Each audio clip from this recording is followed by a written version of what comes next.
à toutes et tous et bienvenue dans No Spoil, votre rendez-vous ciné et série en collaboration avec nos copains de Allociné. Je suis avec Michel. Salut Michel. Voilà, qui a toujours plein de voix différentes. On l'appelle parfois Jeff Panaclock également. Michel, notre principal collaborateur. Et mascotte aujourd'hui. Et mascotte. Et ami, c'est important de le dire. Mais je ne suis pas tout seul, bien sûr, puisqu'autour de ce plateau, j'ai le plaisir d'accueillir Monsieur Norman Genius. Oh, comment ça va? Ça fait un moment qu'on Bah te voit. ouais, alors ça fait plaisir, je vous regarde, disons, vous êtes très bon. T'as été au cinéma un petit peu? J'ai été au cinéma, pas du tout. Ah ouais. Pas J'ai du vu tout. J'ai vu Titanic à sa sortie. Ouais, j'ai grande vadrouille. Non, je me gave en ce moment de séries. sur toutes les plateformes. Je rattrape tout, je regarde tout. J'ai commencé 1899, qui est bien copieux. Hein. C'est copieux. Non, je regarde tout, mais sinon, non, j'ai pas fait. Mais content d'être avec vous et on va se régaler aujourd'hui. À ta droite, Juliana. Ouais, ça tombe bien, moi je vais presque qu'au-cinoche. J'ai Pas presque de décroché, si, un petit peu toujours, mais en tout cas, priorité aux salles obscures. Ouais.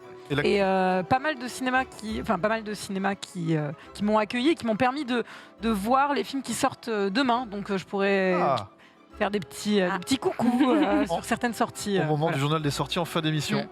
Max, justement, on parlait, c'est toi qui te feras le journal des sorties. Exactement. Et tu es venu avec un bouquin? Avec un livre, une lecture qui s'annonce forcément explosive, puisque c'est un livre consacré à Michael Bay qui s'appelle La fin de l'innocence. Donc c'est un livre écrit par Robert Ospian, qui est scénariste, réalisateur de courts-métrages et donc désormais auteur de ce livre, en fait, donc qui revient sur à la fois la vie de Michael Bay et surtout ses films. En fait, il les analyse sur le plan thématique, stylistique, pour montrer que Michael Bay, qui est un réalisateur quand même qui est assez incompris et qui a parfois une mauvaise image, en fait, est un vrai auteur, c'est-à-dire avec des vraies obsessions, avec des vraies façons de faire qu'on retrouve d'un film à l'autre. Donc c'est forcément très intéressant et c'est à la fois à recommander à ceux qui aiment le cinéma de Michael Bay, mais aussi à ceux qui ne l'aiment pas, parce que justement ça te montre que on le réduit quand même à son côté bourrin et aux Transformers. Des explosions. Voilà, exactement. Bad Boys, quand même. Même lui en joue dans des publicités. Il jouait du côté explosion. Et en fait, je pense que les gens qui ne réduisent son cinéma qu'à ça, en fait, en lisant ce livre, peut-être qu'ils peuvent avoir une autre vision de son œuvre et se dire, finalement, c'est pas un tâcheron, c'est un auteur. Juste que voilà, il y a un auteur qui est explosif. Très envie de faire un livre sur Michael Bay avec des pop-up d'explosions. Tu l'ouvres. Mais ce serait trop bien. Ce serait trop bien. Tu l'ouvres et t'as Nicolas Cage comme ça. Ce serait tellement bien. Donc voilà, c'est un livre qui est sorti en plus. Pour l'avoir entendu parler souvent, j'ai l'impression qu'il en souffre. Il souffre de cette image. Il voudrait être vu un peu différemment. En fait, les Transformers, il a fait le premier de bon cœur. Et en fait, les suites après, c'était, il les faisait parce que ça rapportait du succès. Et ça lui permettait de faire des plus petits films comme No Pain No Gain ou 13 Hours, et tu sentais que sur Transformers 5, il en pouvait plus. Enfin, non plus d'ailleurs. Mais jusqu'à 5 ans. Michael Bay, je suis désolé, je pense pas du tout à Transformers. Pour moi, Transformers, c'est. Alors, je sais pas si quelqu'un aime bien, moi je peux pas. Déjà, Bad Boy, je pense à Bad Boys. Le premier lui ressemble un petit peu plus, et après, en fait. Le 2, ça va encore aussi un peu. Moi, je suis Team Rock. Ça commence à. Ouais, pareil. J'allais dire Rock, c'est lui. Ouais. Rock, les gars, c'est chef-d'œuvre. Excusez-moi, on va quand même finir ce tour de table. On n'a pas dit du jour. On n'a pas encore dit bonjour. Mélanie Bay. On n'a quand même pas dit bonjour à Mélanie. La Manu du cinéma est avec nous. Comment ça va? Ça va très bien, ça fait longtemps que je suis pas venue, donc je suis très contente aussi de revenir vous voir. Et je me suis bouffé plein de films et de séries ces derniers temps. Et le sujet du jour me plaît assez. Alors, on a deux sujets principaux. Ouais. On a un côté sur Tim Burton. Ouais. Et ensuite, c'est le voyage dans le temps. Les deux, je pense qu'on aura tous des choses à dire. On se régale. Et je pense qu'on va bien s'amuser. T'es toi aussi venu avec un bouquin? Alors je viens de commencer, mais que je suis déjà absolument fan. C'est Steven avant Spielberg. Donc, devinez quoi, ça parle de Spielberg par Gilles Pinceau, qui vient de sortir aussi. Et en fait, c'est une biographie romancée de la vie de Spielberg. Et vraiment, là, j'en suis vraiment au tout début, mais j'ai déjà lâché ma petite larme parce que vraiment, en fait, c'est The Fabelmans, donc le film qui va sortir sur Spielberg, mais en livre. Ça parle beaucoup de son enfance, de son amour, justement, des extraterrestres et tout. Et c'est ultra bien écrit. Alors, par contre, c'est deux projets différents. C'est pas une adaptation non, c'est vraiment un auteur qui a vraiment écrit sa biographie, mais de manière romancée. Mais c'est juste que, comme The Fabelmans est inspiré de sa propre vie personnelle et de son enfance, je pense qu'en lisant ça et en voyant le film après, on va dire. waouh, ah oui, c'est vraiment lui qui l'a mis dedans. Et c'est pour ça que j'avais envie de le voir avant le film. Et surtout, je trouve cette couverture absolument magnifique. Très mais dans le dingue. style des affiches de l'époque. C'est Bruce Suzanne. C'est Suzanne qui l'a fait ou non? Paul Shipper, l'illustration, et je trouve ça absolument magnifique. Et il est trouvable. L'affiche de Hook. Oui, exactement. Et ça y est, il est en librairie. C'est quand Fableman, ça sort quand? Là, en février. Ils l'ont repoussé d'un mois. Oui, c'est vrai qu'ils l'ont repoussé. Merci Mélanie pour ce petit coup d'œil sur ce bouquin, Steven avant Spielberg. Je vous propose d'enchaîner directement avec la première partie de l'émission, c'est les news.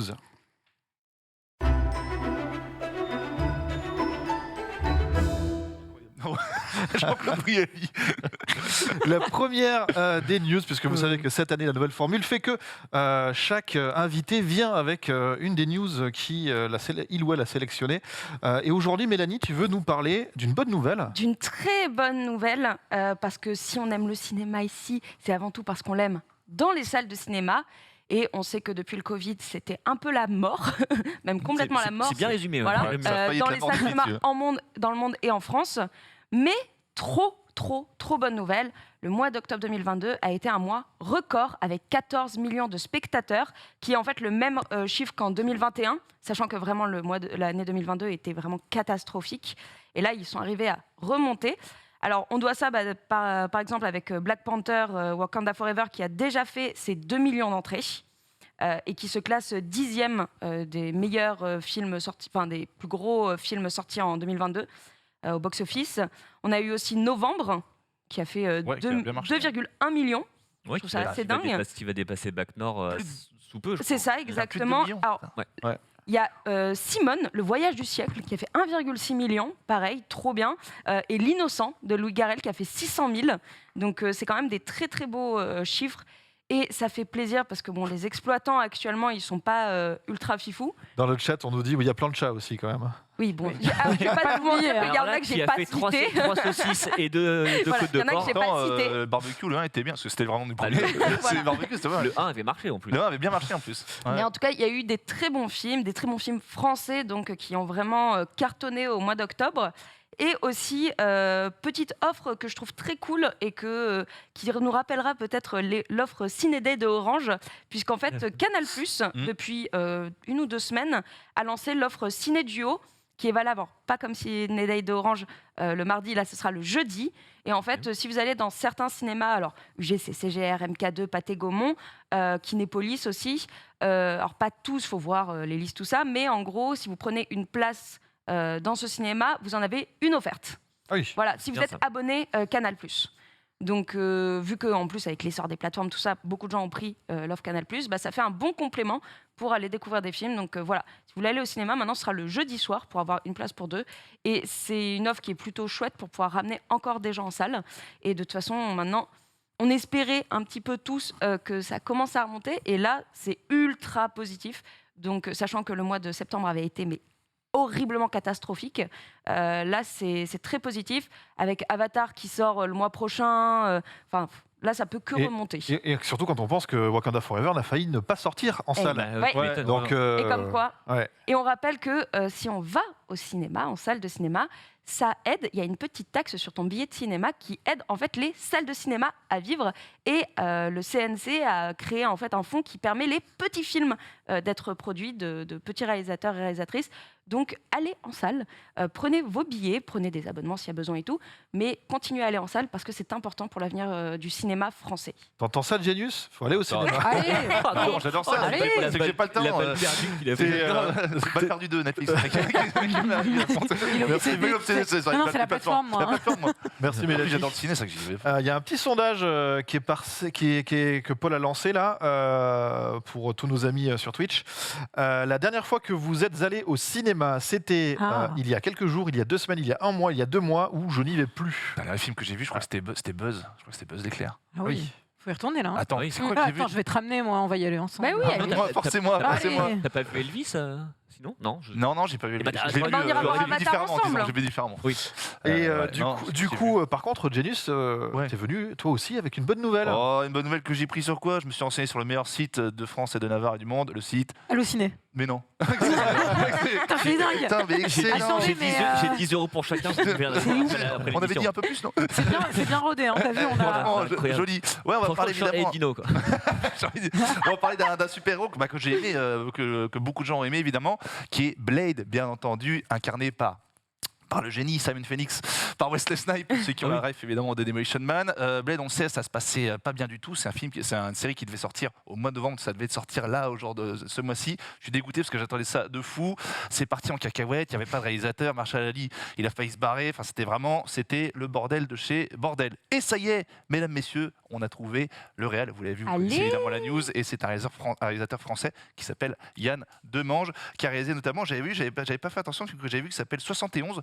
En 2014-2015 et un film aussi Undercover avec Matthew McConaughey et du coup on est très content de savoir qu'enfin ils ont trouvé un réalisateur et du coup la série est annoncée pour septembre 2024, un peu repoussée. Oui, bien repoussé. Faut la tourner maintenant. Il a fallu le réécrire un petit peu. Il fallait réécrire et voilà. Du coup c'est une série ou c'est un film? Non, c'est un film. Pardon, c'est un film. C'est un film et du coup je suis très très content parce que voilà, on rappelle que la trilogie avait rapporté, que j'ai vu, 400 millions de dollars, qui était fabuleuse. Moi c'est un super-héros que j'adore et enfin, et puis réalisateur français, ça fait plaisir, de manche, donc voilà, ça va être l'occasion pour lui de faire ses armes sur du super-héros. Voilà, donc il faut attendre un peu, dans un an, moins d'un an. Merci Genius. Avant de donner la parole à Juliana, résultat du sondage, à 60%, les gens qui nous regardent ne vont quasiment plus au cinéma. C'est pas qu'on veut pas, c'est qu'on a pas de... Oui. Par contre... Si j'additionne les 18% de il y a quelques jours et les 11% de il y a 2 semaines, on a quand même un gros pourcentage juste derrière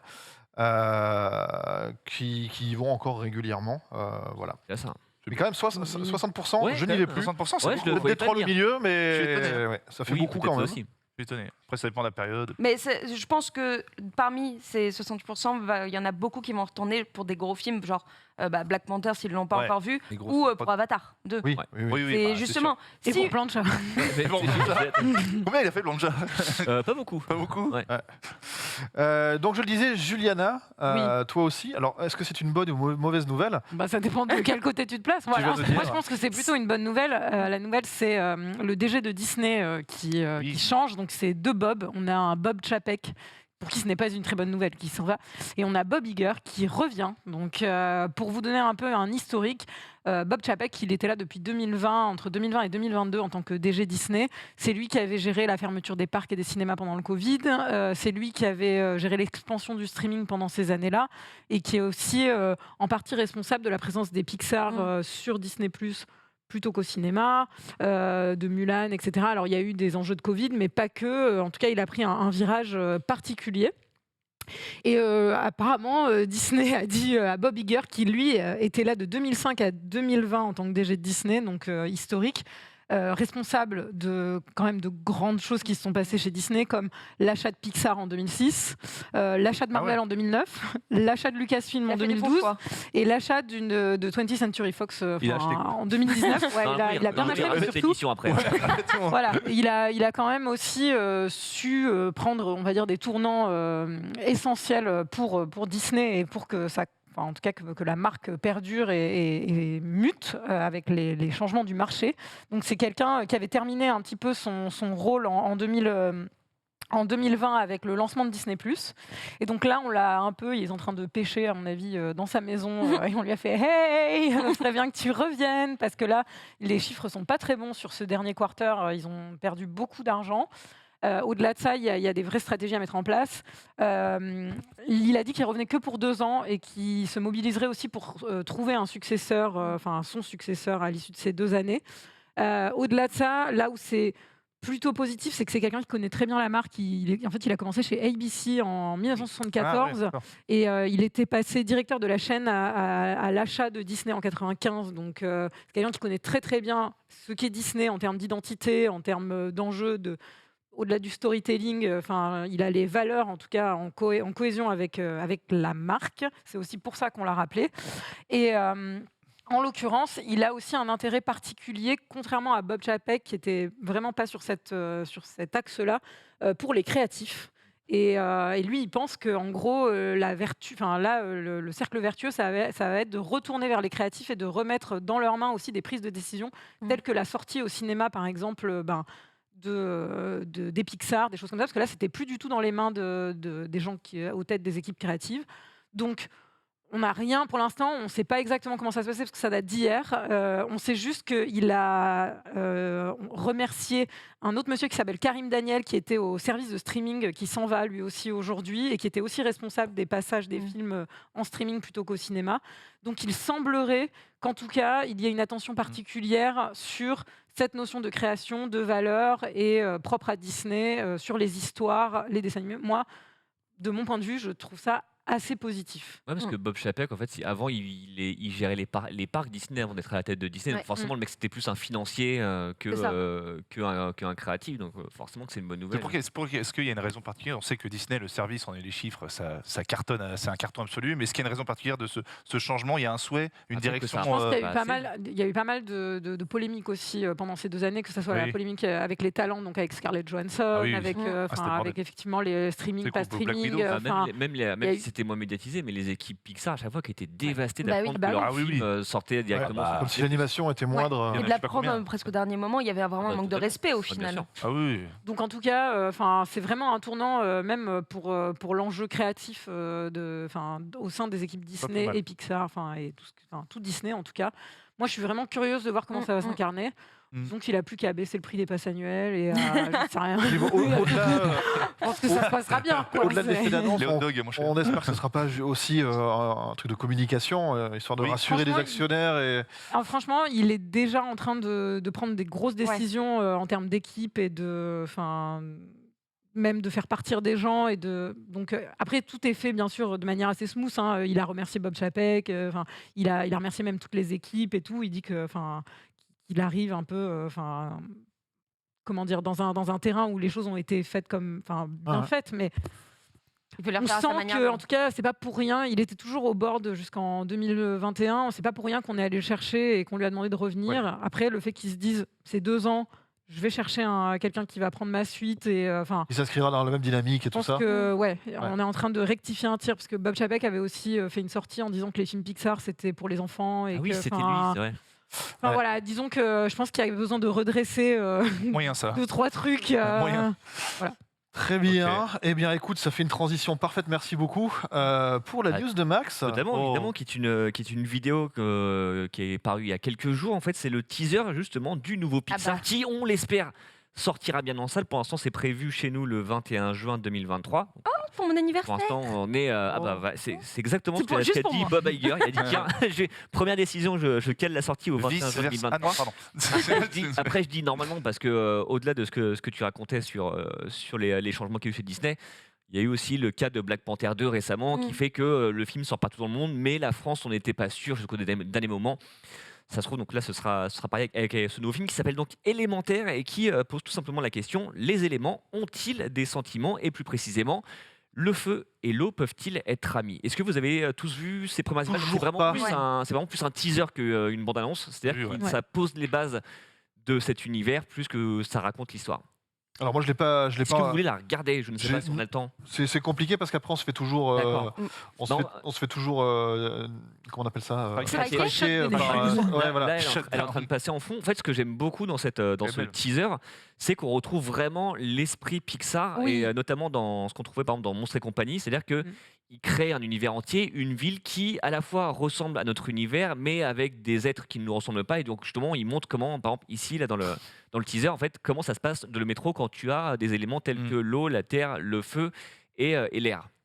Voilà, c'est en ça que le teaser est vraiment chouette. Après, bon, franchement, tu te dis ça peut faire un bon court-métrage. Est-ce que ça fera forcément un bon film? Ça, on le saura. On le saura peut-être avec la première bande-annonce. Et à la sortie, le film est réalisé par un monsieur qui s'appelle Peterson, qui avait réalisé Le Voyage d'Arlo. Pas le meilleur Pixar, mais qui était un Pixar à problème, qui a dû être refait à mi-parcours. Donc ça, on verra. Mais c'est vrai que puis visuellement, l'animation du feu. La réal du Voyage d'Arlo que le scénario qui pêchait, parce que pour le coup, l'image était canon. Bien sûr. Le rendu visuellement, c'est toujours réussi. Là, on le voit derrière. Le scénar qui était un peu bébé que. Là, on voit avec le personnage de feu, on voit que déjà l'animation a l'air d'avoir de la gueule. C'est magnifique. on est à plusieurs mois de la sortie, que c'est même pas encore terminé. Mais au moins, on retrouve un esprit plus Pixar qu'on avait peut-être perdu sur certains derniers films, notamment ou Buzz l'éclair, ou ceux qui étaient sortis en streaming, même si Alerte Rouge avait la bonne idée d'aller dans une autre direction. Là, peut-être qu'on revient à du Pixar classique, ce qui peut être une bonne chose. C'était un peu leur savoir, leur marque de fabrique. Exactement. Merci Max. Quelques autres news en bref que je vous propose. La première, je ne sais pas si vous avez vu, il y a des nouvelles photos de Indiana Jones 5 qui ont pop, notamment Mads Mikkelsen. Dans le rôle du méchant, quelle surprise. Et Phoebe, qui joue le méchant. On en a faire quelques-unes qui vont passer. Ouais, vous avez vu, vous êtes attentif à Indiana Jones, Juliana? Méga attentive. Au taquet. J'ai aussi vu qu'il y avait une interview de Harrison Ford avec une possible scène de de-aging. C'est un peu peur à tout le monde. La scène d'ouverture, apparemment. Il en est content, non?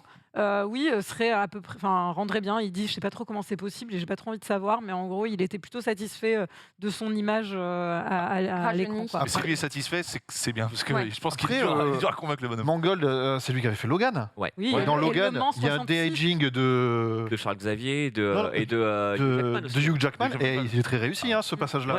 C'était il y a 5 ans, donc il faut savoir que la technologie a évolué. Donc oui, moi, franchement, si c'est en plus que la scène d'intro pour justifier que dans les années 30-40, et puis après ça se passe en 70, j'en sais rien. Ça se passera en 69 au moment de la conquête de la Lune. Et en fait, l'une des questions que tout le monde se pose sur le de-aging, en fait, est-ce que ça va être comme Luke Skywalker dans Mandalorian, c'est-à-dire que ça va être un autre acteur? Donc du coup, en fait, la gestuelle sera fluide, ou est-ce que ce sera comme The Irishman, où c'était le visage de De Niro jeune avec son corps vieux, où il tape le mec et il se casse le dos. C'est ça. Parce qu'en fait, là, magnifique. Parce que tu vois, c'est ça. Si en fait c'est Harrison Ford qui a joué le rôle de lui jeune, et apparemment c'était ça. Si on voyait les photos de tournage, faut voir comment dans la gestuelle, tu vas pas avoir le sentiment qu'il a quand même 80 balais, parce que c'est le cas. C'est le cas. Et alors, si vous êtes fan de Indiana Jones, j'en profite aussi pour rappeler, chez Third Edition, vous avez ce bouquin écrit par Romain Dasnoy. Oui, c'est ça, Dasnoy. Alors, moi, je suis toujours fan de ce que fait Third. C'est trop bien. Il n'y a pas d'image, attention. Non, c'est vraiment sur des beaux pavés à chaque fois, mais c'est bien. Et je regardais la table des matières tout à l'heure. C'est pas que, si on regarde, je vais montrer à l'image, on ne voit pas. Mais en gros, ce que vous avez là sur 4 lignes, c'est uniquement les films. Tout ça, c'est les origines du mythe, d'où vient le personnage et tout l'univers étendu d'Indiana Jones, que ce soit les séries, les jeux vidéo et ce genre de choses. Et après, évidemment, des choses qui vont plus loin. On voit bien là. On l'a super. C'est beau. Tout ce qui est des films, c'est que ça. Voilà. Attention. Et attends, je peux le décaler. Hop là. Et après, voilà, réinvention de l'histoire, le nouvel héroïsme, la figure archétypale, l'allégorie, l'homme au-delà de l'histoire, etc., etc. C'est vraiment idée cadeau pour Noël. Oui, c'est impressionnant. Hop là, je vais essayer de le cadrer. C'est une valeur sur tous les livres que sortent Third Edition. Oui. Ils ont fait Alien, là ils viennent de sortir Nolan, ils ont fait Jurassic Park, Le Seigneur des Anneaux. C'est que ils en avaient fait sur Batman et Spider-Man aussi. Dingue. Le dernier qui est sorti, c'est un truc sur Fincher qui est comme ça. Ouais. C'est un pavé, mais c'est génial. Les ouais. auteurs sont excellents, les livres sont beaux, et à chaque fois il y a des couvertures alternatives. Et j'ai pas dit que ça coûtait 29,90 €. Voilà. C'est bien. Et moi, j'ai appris aujourd'hui que le chien d'Indiana Jones, c'était un malamute d'Alaska, celui qui s'appelle Indiana pour de vrai. Et j'avais jamais regardé. Et en fait, je sais pas, tout à l'heure, je suis tombée sur un truc et je me suis dit, mais c'est un chien magnifique. En fait. Il y a peut-être un chapitre sur ce chien. Même sur le papa. J'espère qu'il y a du sur du chien. Autre news, après Scream 6. Oh non. Oui. Un autre remake d'un film de John Carpenter. J'ai eu peur. C'est pas The Thing. The Thing. Alors moi j'ai la réponse. Toi t'as la réponse. Tu joues pas. Moi j'ai pas vu. They Live. Non. Attends, un film de Carpenter. Ouais. Fog. Vampire. C'est pas Vampire. C'est un projet de remake qui traîne depuis 15 ans. Ouais. Donc un vieux film, un grand classique. Le Village des damnés. Si je vous dis que le personnage principal a inspiré le héros de Metal Gear Solid. Ah, c'est New York 70. New York Mais non, 97. trop bien. Tout à fait. Russell Crowe, je l'ai. Ah, Un excellent. peu craintif. Non, le mais remake, on va voir avec ouais. qui ça se fait. Sachant qu'en fait, c'est pas que eux deux, en fait, c'est un collectif, en fait, c'est un trio, et donc il y a une troisième personne, en fait, qui s'appelle Radio Silence. Donc il y a les deux réalisateurs de Scream, et il y a une troisième personne, donc c'est Ça régale, ça. c'est enfin eux qui vont réaliser C'est ça. pas mal. Bon courage pour celui qui va succéder à Ouais, Christophe. qui nous sortent pas Chris Pratt. Qui nous sortent Oh, non. pas. S'il vous plaît, nous sortez pas. S'il vous plaît. Non, là, Pourquoi pas Moi, je vois ça et je pense à Austin Butler, je sais pas pourquoi. Ah, moi, C'est je pense- vrai. Oui. Il a un peu Ou, la même... Elvis. Ouais. Ouais, Ça, il sinon- pourrait, ou ouais. sinon, moi, je Franchement, pensais oui, à- j'aime ça, j'aime cette idée. Même si- Eh ben voilà, je le fais. Sinon, moi, je Appelez-moi. pensais à Oscar Isaac, qui est le dernier nom en lice pour Metal Gear Solid. C'est lui. Forcément. C'est il validé y a ou un pas lien. il le fait vraiment, le film Bah, le film traîne tellement que ça ça se traîne trouve, il va plus le faire. Mais aux Putain. dernières nouvelles, c'était pour Oscar Isaac. Donc, du coup, ça pourrait C'est coller. con. Mais Austin Butler, effectivement, il est jeune, assez peu connu. Il a ce côté un peu dark. qui Ouais. peut- Bah, en plus, il va être le méchant de Dune. Donc, on va encore plus voir son Ah, côté mais c'est dark. vrai. Ouais. Vous l'aurez entendu ici pour la première fois.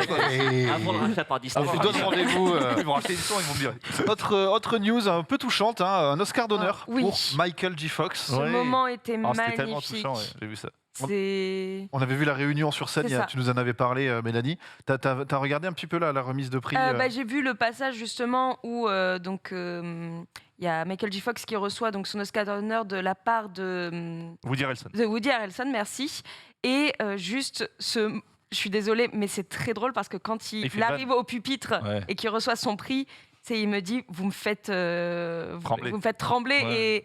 et en fait c'est beau parce qu'il a de l'autodérision là-dessus aussi et c'est vraiment en fait c'est un Oscar d'honneur qui lui a été remis aussi pour toute son implication justement pour pouvoir parler de Parkinson dans le milieu du cinéma et voilà et en fait Quelle légende. c'est très très émouvant et ça fait plaisir de voir qu'il revient justement.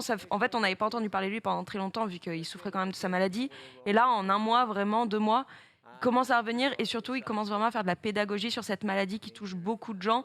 Et je trouve ça vraiment magnifique. Et puis, c'est trop émouvant. Tout le monde sourit et tout le monde pleure. Je me tourne vers toi, Max. Est-ce qu'on sait pourquoi est-ce que ces récompenses ont lieu, mais en dehors de la cérémonie Non, moi c'est toujours un truc qui m'a Dommage. t'appelle vachement en fait, c'est qu'il n'y a pas vraiment, contrairement au César où en fait le César d'honneur est remis pendant la cérémonie, ce qui est logique. De toute façon, en plus tout le monde du cinéma est là à ce moment-là. Bah, les Oscars en fait, les Oscars ne font pas ça. J'ai Et eu c'est peur dommage qu'il- parce qu'en fait c'est beaucoup moins médiatisé que Bah ouais. Ouais. Bah, ne moi, l'est j'ai- la cérémonie des Oscars. J'ai vu JB, c'est JB, j'ai vu le tweet de JB et je fais putain mais attends c'était hier les Oscars. Ah, mais voilà, je c'est commence ça. à j'ai raté maintenant J'ai j'ai combien loupé. J'ai loupé, mais Et, tu attends, sais, c'est et en, pas et vrai. en fait, en plus, c'est qu'en plus, tu l'apprends limite au moment où il l'a reçu. Oui, Parce c'est que ça. c'est C'est ça. pas on te dit Michael J. Fox recevra un Oscar d'honneur au mois de mars, puisque ça. les Oscars auront lieu le 12 mars. Non, Ouais. c'est il a reçu un Oscar d'honneur. Voilà. Ouais, c'est ça. Parce que les Live Quand même Achievement 6 Awards, mois ils ont avant. ils ont une cérémonie à part, ils ont un truc tu vois. Non, mais c'est ça, c'est ça. Je En sais fait. pas pourquoi ils font. Ouais, c'est bizarre. C'est C'est que tu bizarre. pourrais profiter du fait que Ah tout oui. Hollywood est réuni pour C'est vraiment ça. rendre Bah, hommage comme à nous on la le fait au César, quoi, par Exactement. exemple, ou même à Cannes. Enfin, c'est. Ouais, voilà, exactement, de profiter Après, en fait la d'une vraie réunion. config de salle ressemble un peu à celle des Golden Globes. Enfin, je veux dire, les gens sont assis à table Oui. dans le public. Oui. Enfin, il y a Oui. un côté, peut-être c'est moins grand. Enfin, j'ai l'impression. Cérémonial, ouais. confidentiel, mais. Si encore c'est une cérémonie où on révélait les nommés et tout ça, tu vois, il y aurait peut-être Oui, un. non, voilà. Mais Parce que même là, en pas. fait, je sais pas qui est présent vraiment dans la salle. Je pense que comme il y a eu assez peu de plans sur des talents vraiment connus, ça fait que. Des producteurs, ouais. Oui, c'est ça. Des journalistes. Parce que- Après, là, il y avait Laura Dern dans le public. Enfin, il y Ouais. avait du monde hein, quand même. Il y avait. Ouais. Non, mais bon. Mais parce qu'en fait, c'est la cérémonie, c'est quoi? C'est l'Oscar d'honneur, puis il y a quoi d'autre? C'est- Il y a que ça. C'est que ça. C'est Tu vois, ils c'est- sont- Bon, après, ouais, c'est ils bien. sont- Au moins, il a une cérémonie ouais. pour lui. Ça dure 10 minutes. Après, ils ont mangé. hein, tu vois. Ils ont Est-ce mangé. que c'est pas ça aussi justement pour si c'est que pour ça justement pour Ouais. en faire vraiment un événement autour de À la part un personne. Deuxième événement, ouais, je sais pas. Autre news, changement de décor et d'ambiance.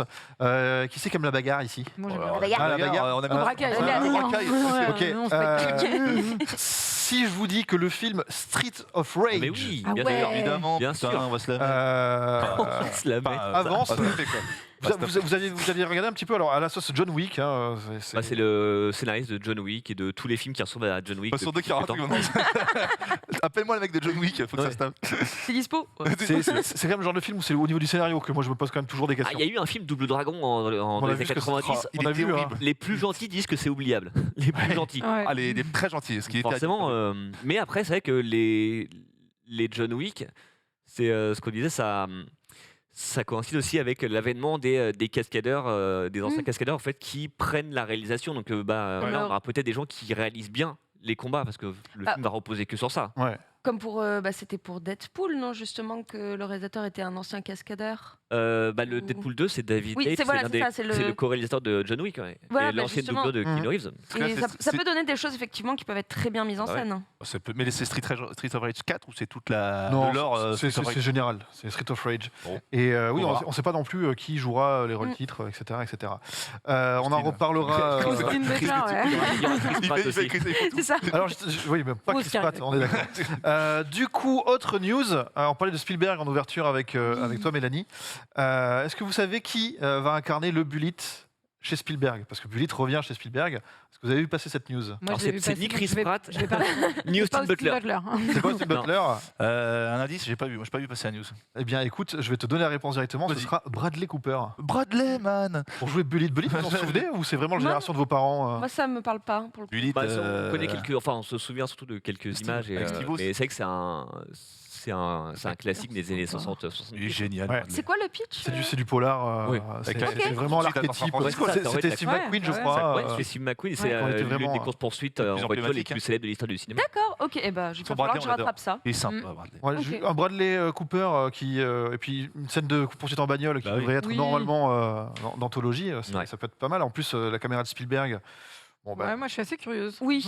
Sachant que j'avais adoré, même si j'aime même beaucoup l'original, le West Side Story de Spielberg, je pense que c'est quelqu'un qui a à cœur à la fois de se détacher des originaux en apportant quelque chose de nouveau, tout en respectant les univers et en rendant hommage aux œuvres auxquelles il s'attelle. Et Bradley Cooper est très bon dans les rôles de composition, donc je pense que de toute façon c'est un très bon acteur qui sait se fondre dans tout ce qu'il fait. Et avec Spielberg, en plus, c'est sa première collaboration, je crois. Sans doute. Ouais. Donc, et il parle français. Il a fait des études à Aix-en-Provence. Mais il vient dans le coin souvent, sur Paris et tout ça. Il sera mercredi. Moi, anecdote, je l'ai croisé en bas de chez moi. Il était à la terrasse d'une crêperie, de mon ancien appartement. Il y a des crêpes au sucre. Alors, je sais pas bien ce qu'il mangeait, mais il mangeait une petite crêpe avec deux amis à lui. Il mériterait pas un Oscar là. Il a été nommé combien de fois? 4 fois? Il a été nommé plusieurs fois, au moins pour Star is Born et American Sniper. Et il a dû être nommé pour Nightmare Alley de Del Toro. Si, il a été nommé. Au moins 4 fois, ouais. Ça va finir Sachant qu'en plus, il vient de réaliser un biopic sur Leonard Bernstein, donc le compositeur entre autres de West Side Story, qui sortira sur Netflix l'année prochaine. Donc peut-être qu'il va aussi aller aux Oscars avec ce film-là. Excellent. Il nous reste 2 petites news, on va les faire très très vite. La première, c'est une mauvaise nouvelle. C'est Chris Hemsworth qui va faire une pause dans sa carrière. Mais oui. Vous êtes au courant un petit peu de ce qui s'est passé ou Non, moi j'ai appris ce matin en fait la vraie raison, oui. Il est malade. En gros, il n'est pas encore malade. Il a une prédisposition génétique accrue à la maladie d'Alzheimer. En gros, ce qui s'est passé, c'est qu'il a fait une série où il devait tester ses limites, genre monter une corde de 100 nœuds de plus de... Qui est sorti là de 30-40 mètres, je sais plus. Enfin voilà, plein d'épreuves comme ça pour aller plus loin que Tom Cruise. Tom Cruise, clairement. C'est Limitless. Ouais, c'est ça. Et à l'occasion de ça, il a fait un test. Et parmi ce test-là, ils ont découvert qu'il avait une prédisposition, comme son grand-père l'était, de choper Alzheimer. Et du coup, il a dit, dans ce cas, je revois toutes mes priorités, je me concentre sur ma famille, et il met sa carrière entre parenthèses.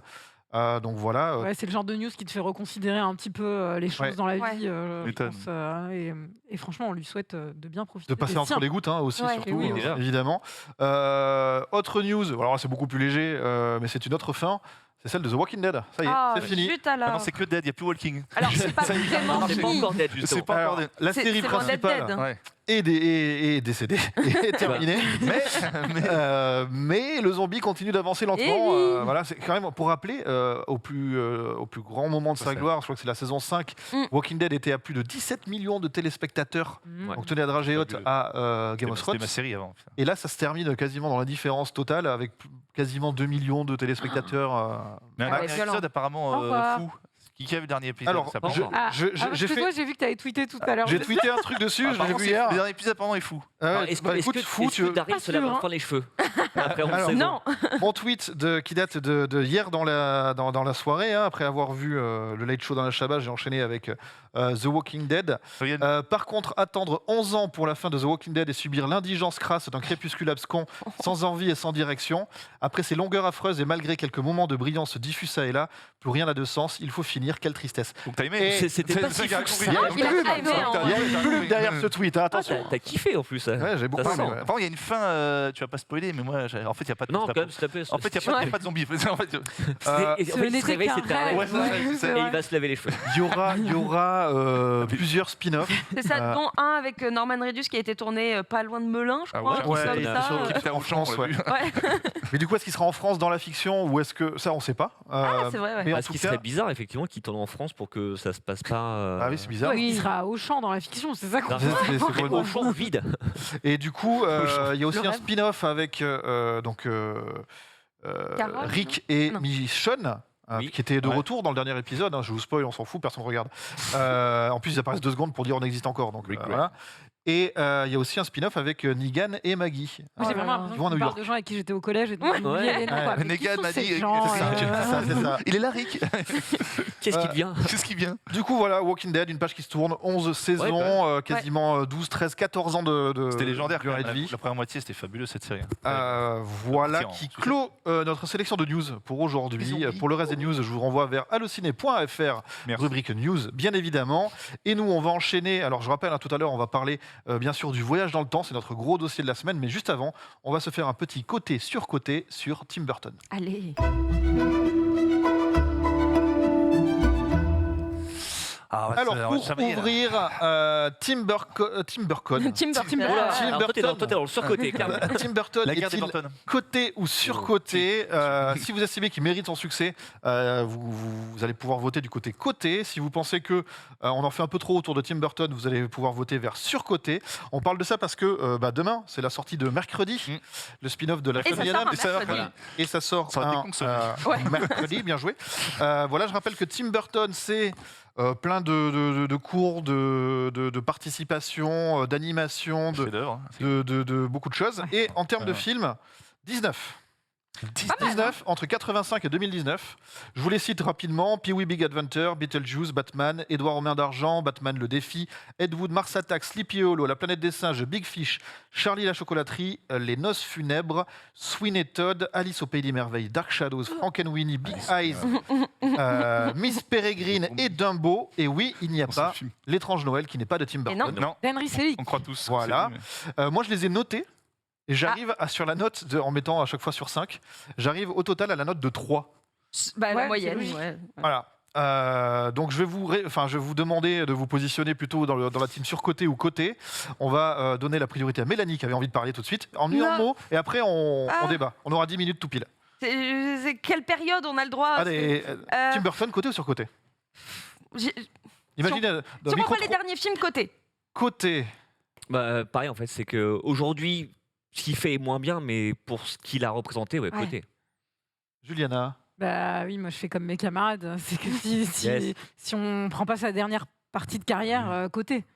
Et si on prend tout, moi je vous demande le global. Si on prend la deuxième partie de carrière, sur côté. Va falloir pencher. Même pas mais pour ce qu'il a apporté, effectivement, pour ce qu'il a apporté au cinéma, il a quand même fait certains de mes films préférés. Sur côté, je pense que non, je dois dire juste côté. D'abord, où est-ce que tu te positionnes? Côté. Donc là, vous êtes tous ensemble. Tous du côté sont chiantes.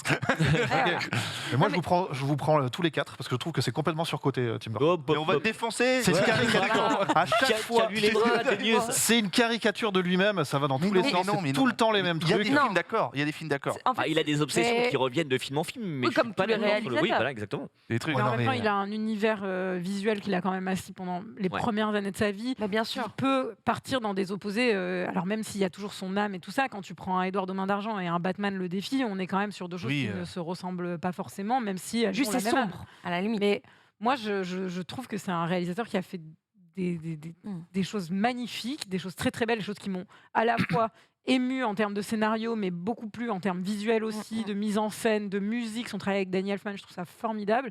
Et c'est vrai que ces dernières années, je reste sur ma faim par rapport à ce qu'il a sorti, produit. Et là, oui, je te rejoins, je trouve que sur ces dernières années, il est une caricature de lui-même. Quand je vois des films comme Dumbo que je vois et que j'oublie, je pense vraiment automatiquement en sortie de cinéma, c'est problématique aujourd'hui d'avoir tellement perdu aussi, je pense, cette naïveté, cette candeur qu'il avait au début. J'ai l'impression que... Cet humour aussi, je trouve.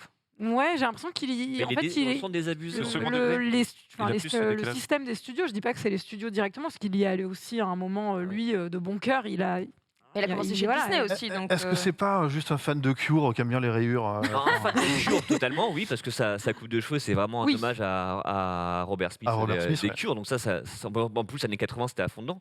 Mais tu vois, à la limite, toi, Dembo, je trouve que, Oui, c'est à la pas rigueur, dans les plus, récents, c'est celui où on retrouve un peu son esprit un peu acide, parce que il charge Disney à mort. On sait même pas d'ailleurs comment Disney a validé ce film où ils se prennent des balles perdues. Mais c'est vrai qu'il y avait un truc, et c'était un peu ce qu'arrivait à faire Johnny Depp aussi à l'époque, puisqu'ils ont, en plus, ils ont beaucoup travaillé ensemble, c'est-à-dire qu'ils faisaient le jeu des studios, et en même temps, au milieu, ils faisaient des films qui n'étaient pas des films de studio. C'est-à-dire des jeux genre Mars Attacks, où Ouais. ils se foutent de la gueule de toute l'Amérique. Enfin, à chaque fois, tous les films en prennent pour... Enfin, les institutions, les autorités en prennent mais- pour leur grade. Et- C'est pas un peu facile de Je rajouterais truc, je pense qu'il y a une autre donnée qu'il faut prendre en compte qui a complètement craqué le système Tim Burton, c'est les effets visuels en fait, c'est les effets C'est ça. numériques. Et moi j'aime vraiment Ça a beaucoup son cassé début de le- carrière parce qu'il y a un espèce de savoir-faire dans le décor peint, dans Artisanal. les artisanales. Ouais, qui a plus- Dans les Qui images par aujourd'hui, image aussi. en fait, disparaît sûr. aussi Y a plus- complètement au profit d'effets visuels, un peu mécaniques et un peu genre tout est lisse, tout est parfait, qui correspond pas à son essence de cinéma, je trouve, qui est beaucoup plus brute quoi. Genre Enfin, Alice au Pays des Maris, c'est Et oui, c'est- et c'est c'est le dégueulasse, recul, quoi. hein. C'est- Ne citez pas ce film qui est. Je peux pas. Mais- Je parlais. Et il a fait pire avec Miss Peregrine après, en fait. C'est Ah, juste- Miss Peregrine, c'est moi, c'est un je trouve condensé de son encore- cinéma. Je trouve. Mais vous Bah, trouvez- moi, je plutôt trouve cool. ça- Vous trouvez pas que ça fait un petit peu facile de se la jouer un peu edgy alors qu'après tu signes des contrats avec Disney régulièrement Ah bah c'est ça en fait, c'est aussi qui manque de cohérence sur sa fin de carrière et qui hélas fait qu'il est plus le poil à gratter qu'il était au début. Enfin, il a un peu perdu ce truc-là justement en saluant. Mais enfin, le mercredi de Netflix, je l'ai pas encore vu, mais je suis curieuse de voir ce que ça va donner parce que je sais pas ce que avec Netflix, Tim Burton plus Netflix, je suis pas sûre que ça soit. Moi, je rêverais de voir un Tim Burton complètement indépendant. Mais je pense qu'il reviendra C'est un peu ce jamais qu'il à avait ça. fait Enfin, avec Big Eyes, qui était un film assez surprenant, mais ça Ouais, restait quand même, mais- ça restait un peu bancal en fait. Ah, il C'était était un peu vraiment un film bancal, où tu sentais à la fois un peu de recul parce que c'est vraiment quelqu'un qui parle de son œuvre qui lui échappe.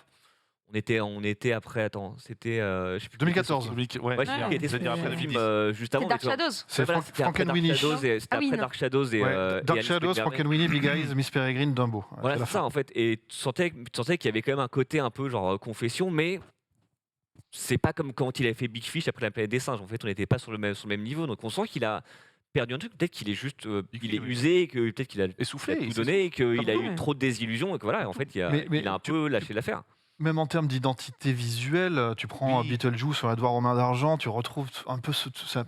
Oui, On pourrait te dire que c'est dans le même univers, quoi. Mais tu peux pas Mais créer.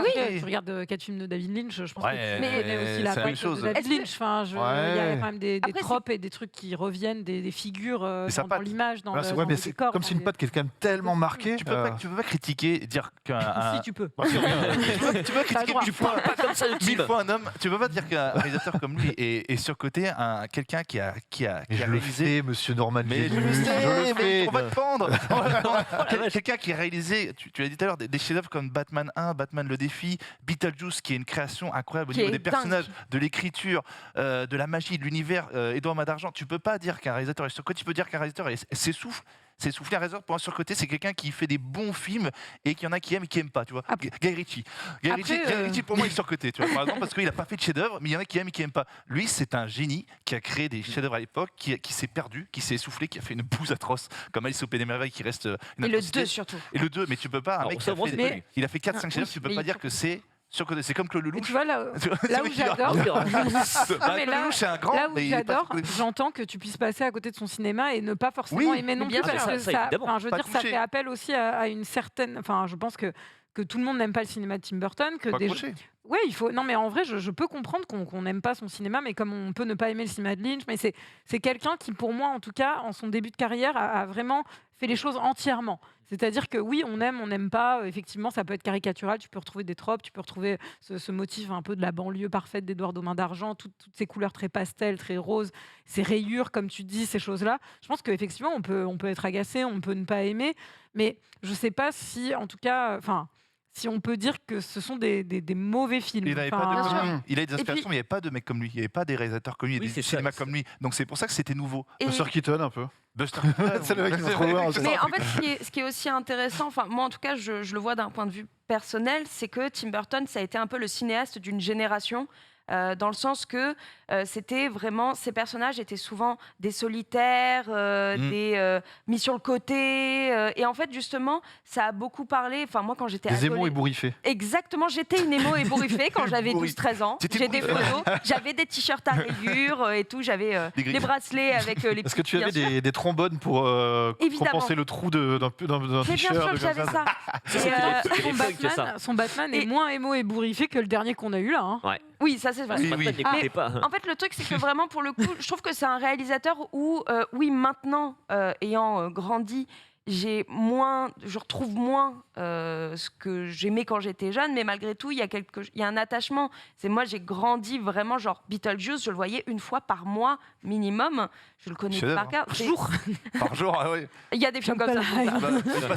Il passait tous les mois à la télé. Et en fait, le truc, c'est que je comprends que, en tout cas, notre génération, je pense, a grandi avec ça et tous les messages dans ces films, c'était t'as beau être mis sur le côté, tu trouveras quand même des gens pour t'aimer. Et quand t'es Edouard demande d'argent, il a pas super oui, bien. mais au final, il trouve quand même plus ou moins l'amour. Non, je plaisante. Mais par contre, ce que j'aime bien, c'est que vraiment, c'est un message. Il a toujours des messages quand même assez positifs dans des choses assez tristes quand même, sous couvert effectivement de fantaisie, de musique aussi. Il a fait des BO. C'est vraiment que ça. Ça c'est travail avec Danny Elfman. Oui, mais ils ont travaillé ensemble. Les gens qui se comprennent en fait, qui parlent la même langue. C'est un travail fait main dans la main. Et encore, c'est souvent pareil. Les musiques, c'est quasiment toujours les mêmes. Non, mais au-delà de ça, je pense aussi que c'est un réalisateur. Je suis dans un rôle de composition depuis le début là. On a le Muppet Show et le Muppet Show. Mais oui, mais parce que en fait, ça s'appelle Fini, c'est ça. Déjà. Bon, je suis content de vous avoir provoqué. Ça vous a fait parler un petit peu. C'est des filles. C'est des filles. Est-ce que tu vas révéler ton vrai visage? Et en fait, j'adore. Je vous dis juste très rapidement, moi Beetlejuice, je lui ai mis 5 sur 5, Batman aussi, Edouard Main d'Argent aussi, Batman le défi aussi, Ed Wood. Je pourrais mettre 6 quasiment, Mars Attack 5 et Sleepy Hollow, Big Fish, tout ça. Par contre, tout le reste après. Mais oui, mais ça va. Mais il fallait si on vous titille pas là, il m'a déçu. Mélanie a raison. Je pense qu'en fait, si tu fais le sondage avec des gens qui sont nés au milieu des années 90, forcément, eux, ils ont connu que la mauvaise période de Burton, alors que nous, on a grandi avec. Moi, le premier Batman, j'ai poncé la VHS avant de me rendre compte que c'était un film super glauque. C'est plus glauque que Joker. Et Sleepy Hollow, c'est un de mes films préférés. C'est dingue. Mais au-delà de ça, c'est un réalisateur qui a un univers aussi visuel avec les dessins qu'il fait, les histoires qu'il a écrites. Enfin, je veux dire, il y a quand même aussi un bagage, quoi. Tim Burton, donc plutôt qui mérite son succès, même si la fin méritait son succès. La fin est compliquée. Et on va voir si avec Mercredi, il remonte aussi justement. Après, je crois qu'il les réalise pas tous. C'est ça, les 4 premiers. On passe. C'est vrai que la dernière fois qu'il a fait un truc qui était fait pour lui, c'était Alice au Pays des Merveilles. On passe au dossier de la semaine. En fin d'émission, bien sûr, ce sera le journal des sorties. Mais tout de suite, c'est le dossier spécial Voyage dans le temps.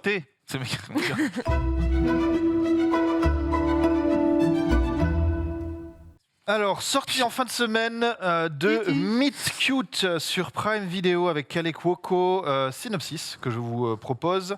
Sheila est une jeune femme aux prises avec des pensées suicidaires et elle découvre qu'un lit de bronzage dans un salon de manucure est une machine à remonter le temps. Il fait gagner vachement de temps pour les sorties, c'est super sympa de ta part. Tu l'avais déjà celui-là? Je l'avais comme simplifié. Okay. Une machine à manucure Non, c'est le bronzage. Ah, j'ai cru. Tu vois, c'est ça. Il n'y a que ses doigts qui peuvent passer.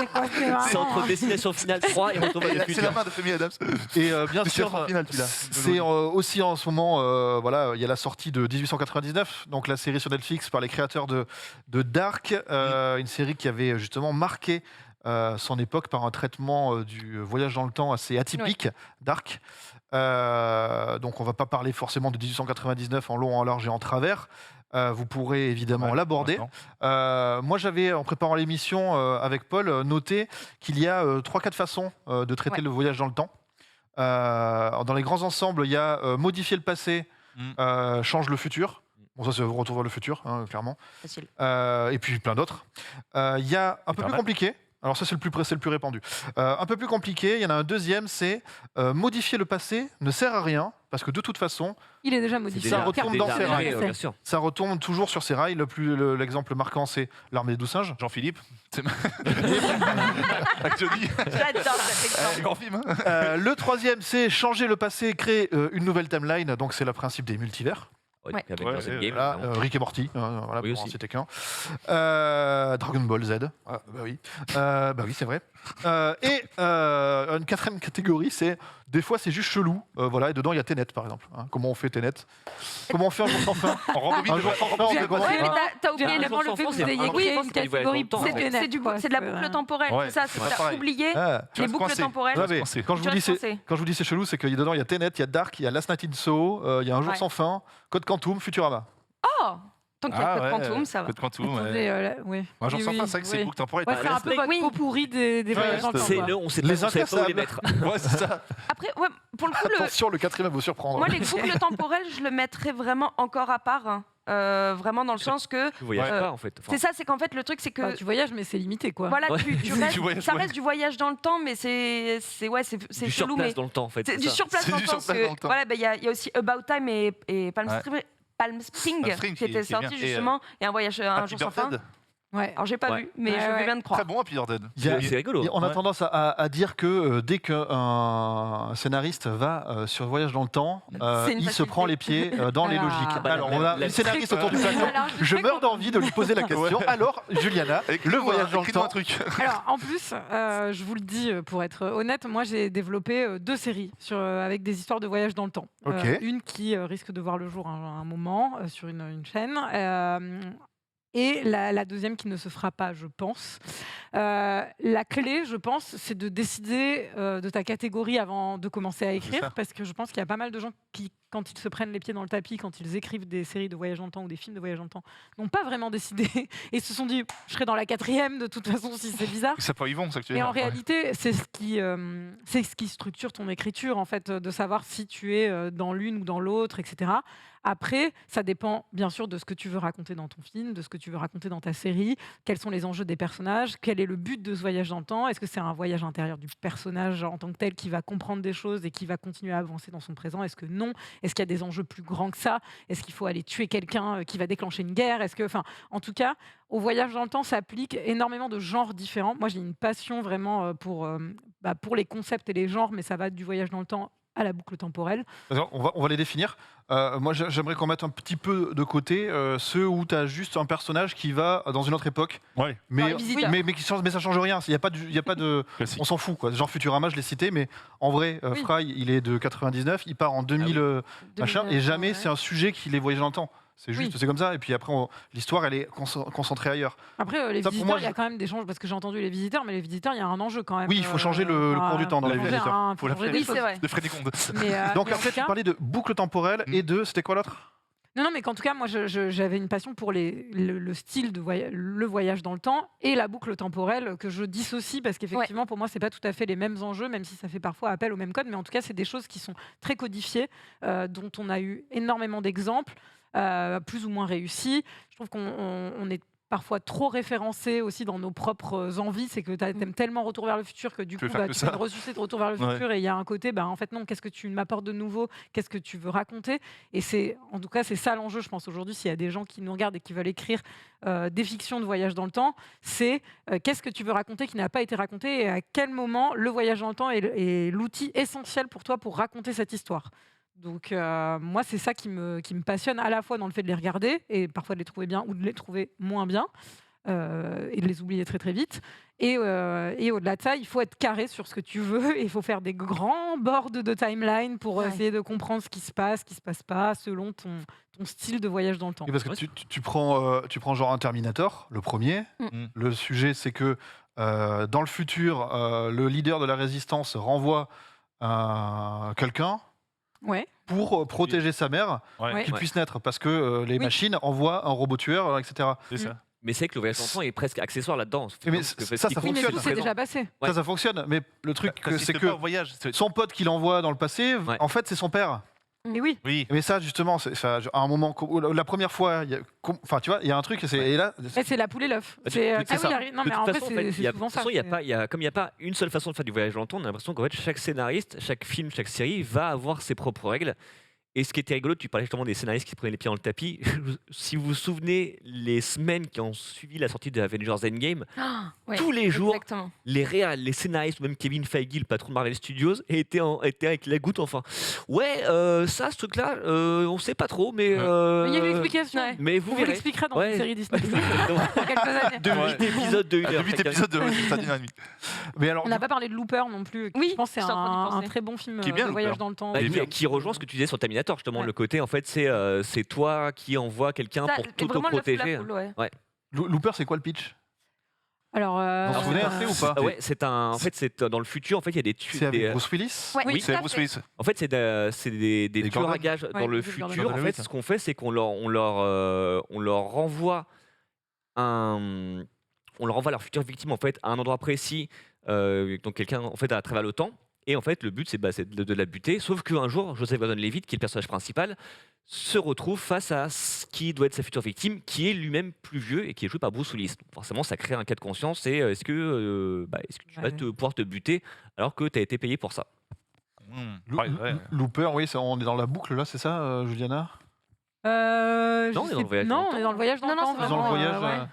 On est plus un peu dans. En plus, avec Bruce Willis, ça fait penser plus à la des 12 singes, en fait, en sachant que forcément, le temps est fermé, mais par contre, là, il y a un vrai voyage dans le temps. Spielberg, avec Minority Report, c'est pas pareil, mais tu vois, il assiste au futur. Oui. Ça, c'est entre les deux. Il assiste au futur, il veut modifier pour empêcher que le futur arrive, tu vois ce que je veux dire? Oui, ça, c'est un des enjeux aussi. C'est un des enjeux aussi, tu vois. Ça me fait penser, c'était quoi déjà cette série Demain à la Une?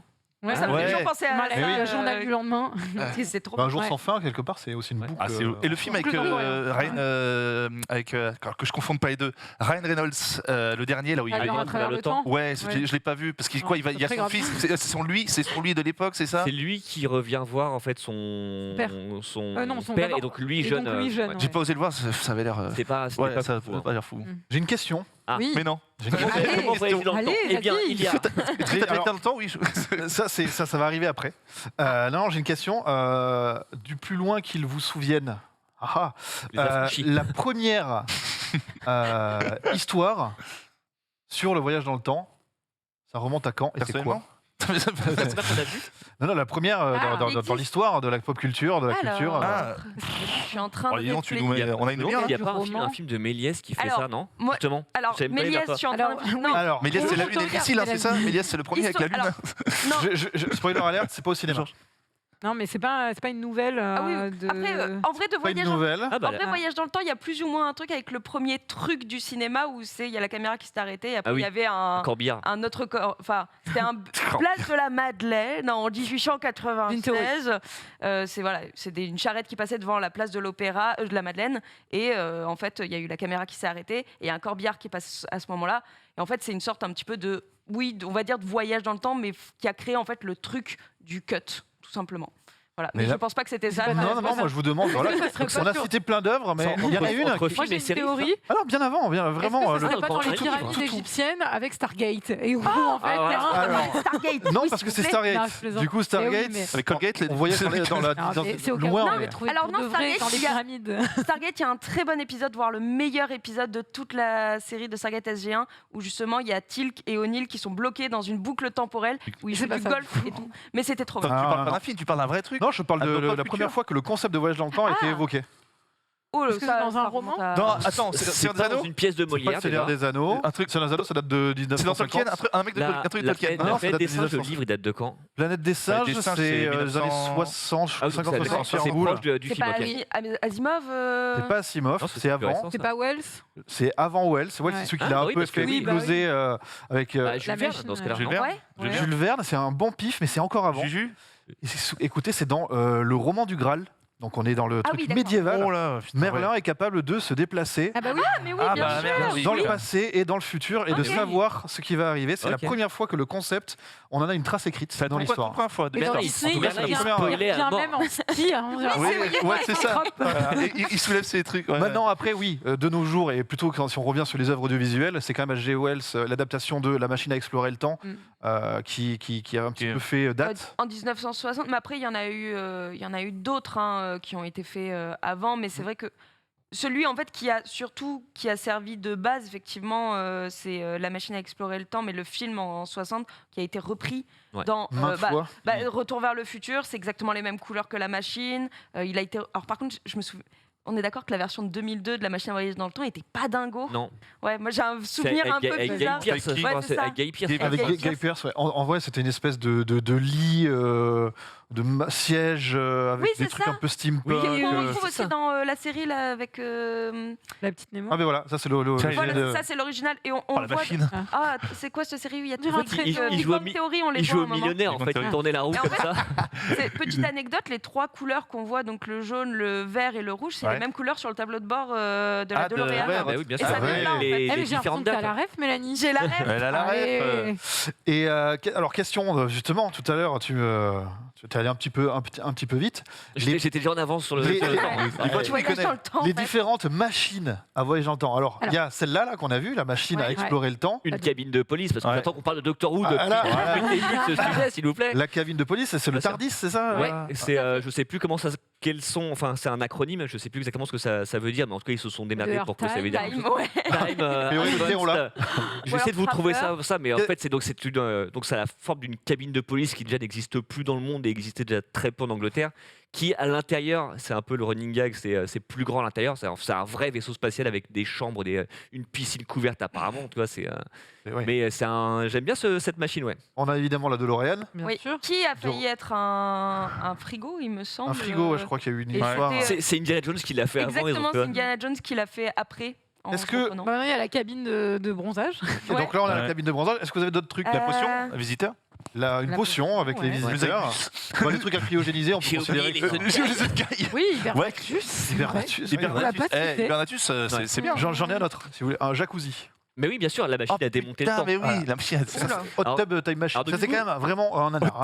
Alors, le TARDIS, donc en anglais, c'est Time and Relative Dimension in Space, ce qui en français veut dire temps à relativité dimensionnelle interspatiale. On s'est bien galéré en français à le traduire parce qu'il faut quand même figurer sur les lettres. Est-ce que la porte des étoiles de Stargate, c'est du voyage dans le temps ou est-ce que c'est du déplacement à longue distance? C'est du déplacement à longue distance. C'est un truc de téléporteur. C'est de la téléportation à longue distance. Et si aussi, en France, on a évidemment le visiteur du futur. C'est vrai. Et donc, du coup, c'est son bracelet qui fabrique plusieurs fois. Il y a l'aventure de Bill et Ted aussi avec Ténuri. Oui, comment il se déplace dans le temps? Cabine téléphonique. Cabine téléphonique, justement. Dans les Dostat, il y a les escaliers dans Bis. Mais alors vraiment, Bis avec Franck Dubosc qui est Ah oui, non, il se colle la tête. Oui, mais c'est ça. Oui, c'est un peu ça. Ce qui est bon, qui est pas.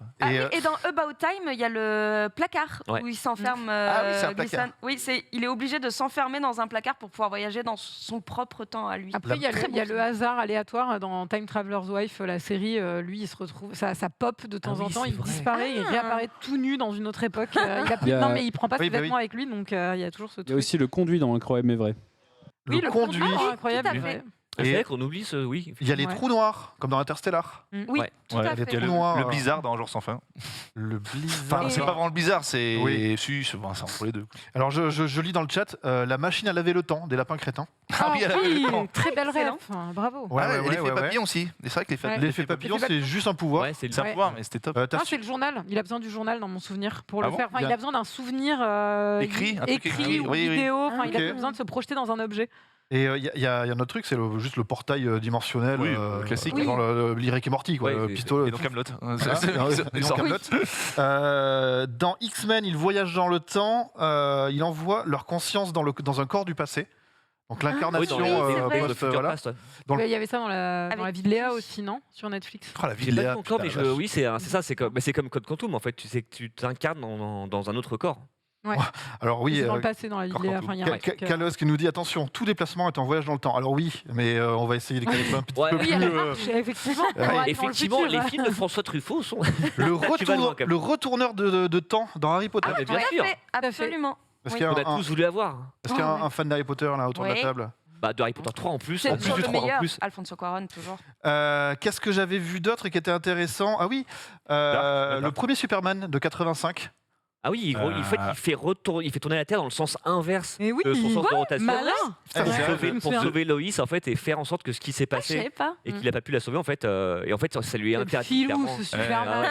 Il est bon. Et dans Après quand t'as des Justice- super pouvoirs c'est facile. Et dans Justice League version Snyder, Ouais. Flash aussi arrive à aller plus vite que le temps. Oui effectivement en temps fait il et- arrive à se dépasser lui-même. et à changer un petit peu les Dans choses. The Eternals aussi.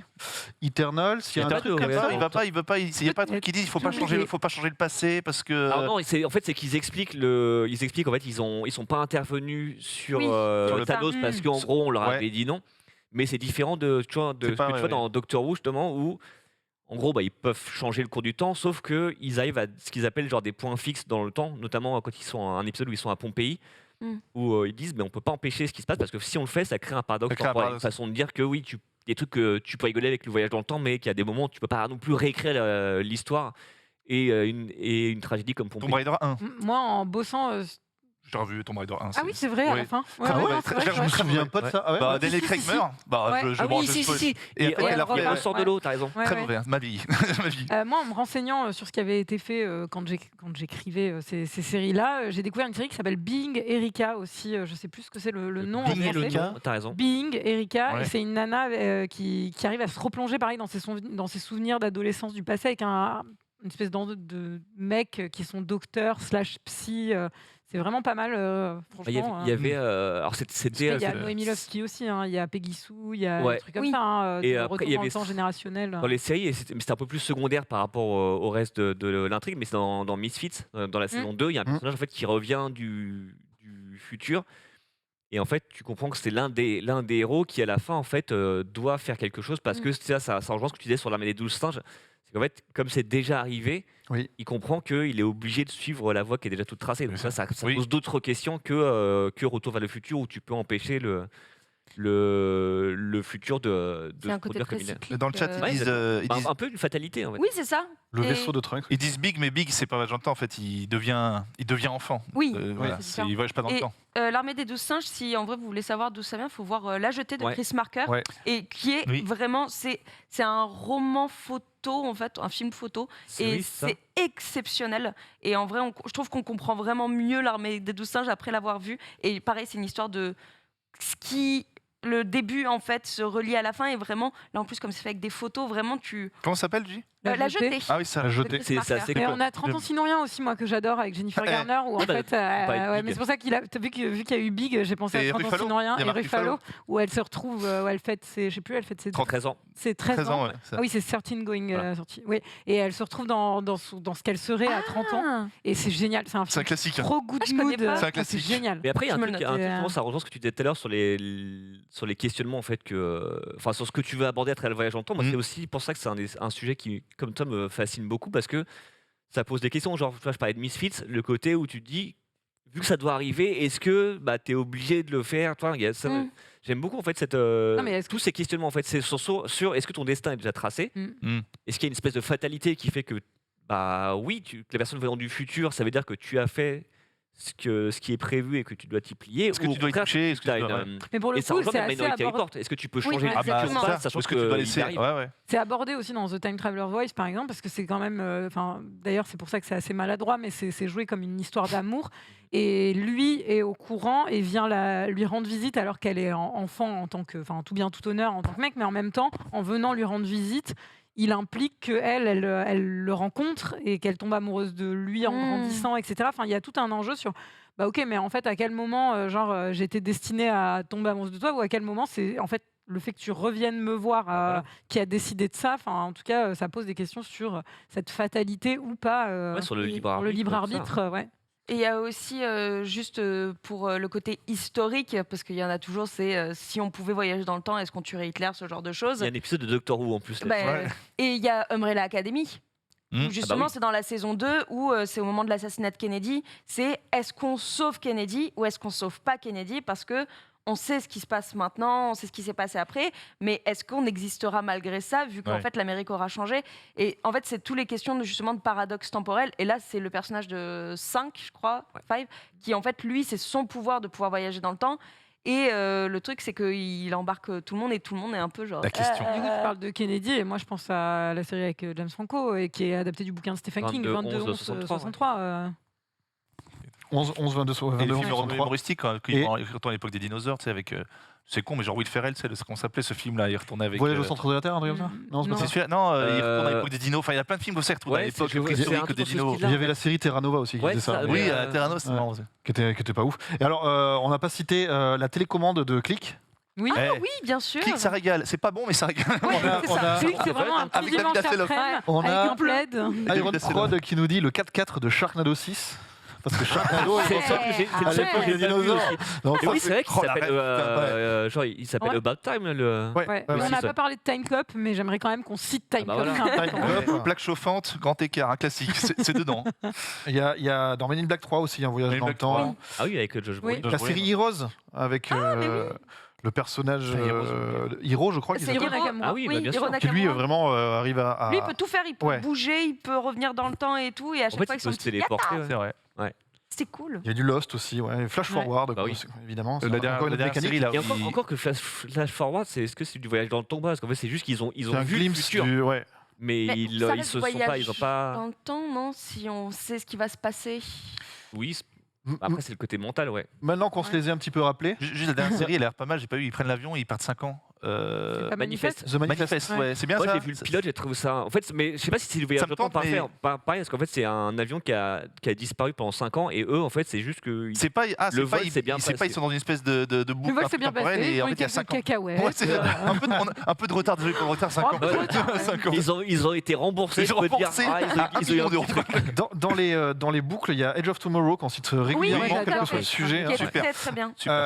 Interstellar, on en a parlé. Fringe, c'est plus des mondes parallèles que du voyage dans le temps, non? J'allais citer Fringe quand on parlait de Manifeste et j'étais en train de me dire non, c'est plus monde parallèle. Oui. C'est plus des mondes parallèles, je crois. Je me souviens, j'ai tout vu, mais ça remonte. Il y a Russian Doll aussi. Russian Doll, c'est un. Russian Doll, si vous préférez la série. Excuse-moi, je crois que c'était Russian Doll. Sur Netflix. Là, c'est une boucle temporelle aussi. Là, c'est une boucle temporelle. Je crois qu'on était sur les boucles temporelles. Non, en fait, j'allais vous dire, maintenant qu'on se les a un petit peu de remémorer, que ce soit des séries ou des films, est-ce qu'on peut essayer de mettre le doigt sur vraiment les choses à éviter aujourd'hui? Parce qu'il y en a un truc comme ça où vraiment ça. En fait, c'est les incohérences, on va dire. C'est ce qui s'est passé justement avec Avengers. Voilà. C'est vraiment, en fait, c'est déjà la facilité. Il y a tout le monde qui est mort, qu'est-ce qu'on va faire? Petit voyage dans le temps, les gars. Et en fait, au final, quand ils reviennent, il y a plein de choses. En fait, tu comprends rien. Le truc, c'est que je sais pas s'il y a. Moi, en tout cas, comme exemple, je vois vraiment Avengers, mais parfois, c'est une facilité un peu scénaristique de dire on reboot tout avec un voyage dans le temps. Et c'est un petit peu. C'est pas forcément très utile et pas forcément toujours très bien fait. Surtout en plus, Avengers, ils avaient un peu choisi ce que moi je trouve être la solution de facilité, c'est le côté en fait. Ce que tu fais crée une autre timeline. C'est-à-dire qu'en fait, ça crée pas des paradoxes ou des problèmes. C'est qu'en fait, c'est un peu une façon de dire mais ça n'a aucune incidence parce que de toute façon, ça s'est passé sur. Ça, c'est notamment ce qu'il y a avec le personnage de Gamora, des Gardiens de la Galaxie, qui donc est morte dans Infinity War, mais qu'on a retrouvé dans une autre timeline et qui du coup se bat entre deux timelines, tu ne comprends rien. En fait, tu as l'impression qu'ils te disent non mais vous inquiétez pas, c'est une autre timeline. En fait, ils vont les superposer les unes sur les autres et ça peut ne plus avoir de sens s'ils font pas attention. Moi, mon sentiment, c'est qu'il faut, si possible, aller vers le plus de simplicité dans la façon de raconter l'histoire. Parce je pense qu'on peut te pardonner deux, trois erreurs, même s'il faut être quand même conscient que le public qui regarde des fictions de voyage dans le temps est quand même un œil très aiguisé et a souvent l'habitude d'en regarder et va chercher justement les failles et les choses qui marchent pas. Je pense que tu es prêt à pardonner une mini incohérence parce que tu te dis c'est pas grave, le film était super, ce que ça m'a raconté c'est au-delà du voyage dans le temps, une histoire qui m'a emporté. Mais il faut quand même garder à l'esprit que si tu t'engages là-dedans, tu vas te confronter à un public qui va aller chercher la petite bête, puisque c'est le concept. Enfin, c'est un peu le deal quand tu développes des histoires de voyage dans le temps. D'où l'intérêt de se poser la question au début de ce que tu veux faire. Mais au-delà de ça, je pense qu'il faut. Enfin, si tu fais une énorme machine incompréhensible, bon, tu vas aller toucher un public de niche, ça peut être au cordeau, mais ça sera peu accessible. Mais tu peux aussi te débrouiller pour que l'histoire en tant que telle et les personnages t'emportent et que ça soit le plus accessible possible en termes d'émotion, d'enjeux et de thématiques de ce que tu veux raconter. Enfin, c'est pour ça que c'est paradoxal, c'est du fantastique, mais moi j'aime quand ça reste un peu logique. Et tu l'as dit au début, il faut savoir où ça va, parce que tu peux te permettre une incohérence, mais quand il y en a 150, au final, t'es plus de... Enfin, ça perd tout le truc. Donc, mine de rien, c'est du fantastique, mais restons logiques. Il faut que tu ne pas l'humain. Si tu te reposes juste sur un concept qui peut être innovant, mais si en fait tu n'as aucune implication émotionnelle dedans, en fait, tu vas juste regarder ça comme un gadget. Tu n'as pas d'intérêt. Par exemple, c'est pas un voyage dans le temps à proprement parler, comme tout ce qu'on a pu évoquer, mais oui, dans Interstellar, il y a quand même cette notion de passage du temps et du rapport aux proches. Oui, voilà. Notamment le personnage de Matthew McConaughey avec sa fille. Bibliothèque. Avec sa fille, surtout. Il y a la bibliothèque, il y a aussi les vidéos qui reçoivent. La relativité du temps. Et voilà, c'est plus une question de relativité des temps pour le coup. On n'a pas parlé d'un autre film qui s'appelle Beyond the Infinite 2 Minutes. Est-ce que ça vous dit quelque chose? Waouh, non. Alors bien Two Minutes, mais 2 minutes ça me dit pas. C'est la suite. Je l'avais au début, mais j'ai pas de. C'est la version résumée. C'est un film japonais de 2020 et c'est un mec qui découvre qu'il y a un décalage de 2 minutes entre son, je crois que c'est 3 ou 4 minutes entre 2 écrans d'ordinateur et il se voit sur lui du passé. Il est disponible sur la plateforme Shadows. Et c'est assez malin, enfin c'est assez conceptuel. Il se regarde du coup sur son ordinateur et il commence à parler à son lui du. C'est lent. 2 minutes en avance. Ça me rappelle Surf Ninja. Surf Ninja. Vous n'avez pas connu Rob Cohen. C'est un classique. Non, alors plutôt Next avec Nicolas Cage, où il se voit de Next, Nicolas Cage qui est cité là juste à l'instant. Ouais. Effectivement. C'est Zenius qui vient de commenter.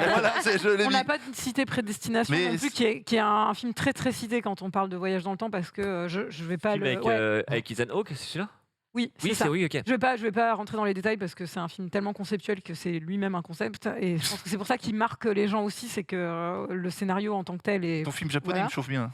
Mais en tout cas, il y a des exercices intéressants. On n'a pas parlé de Primer, de Plus One. Il y en a vraiment, vraiment beaucoup qui se sont attelés à l'exercice de manière plus ou moins fun. Mais moi, j'avoue que Happy Birthday, ça m'avait bien fait rigoler. C'est un jour sans fin de la mort. Elle se fait tuer. C'est un slasher.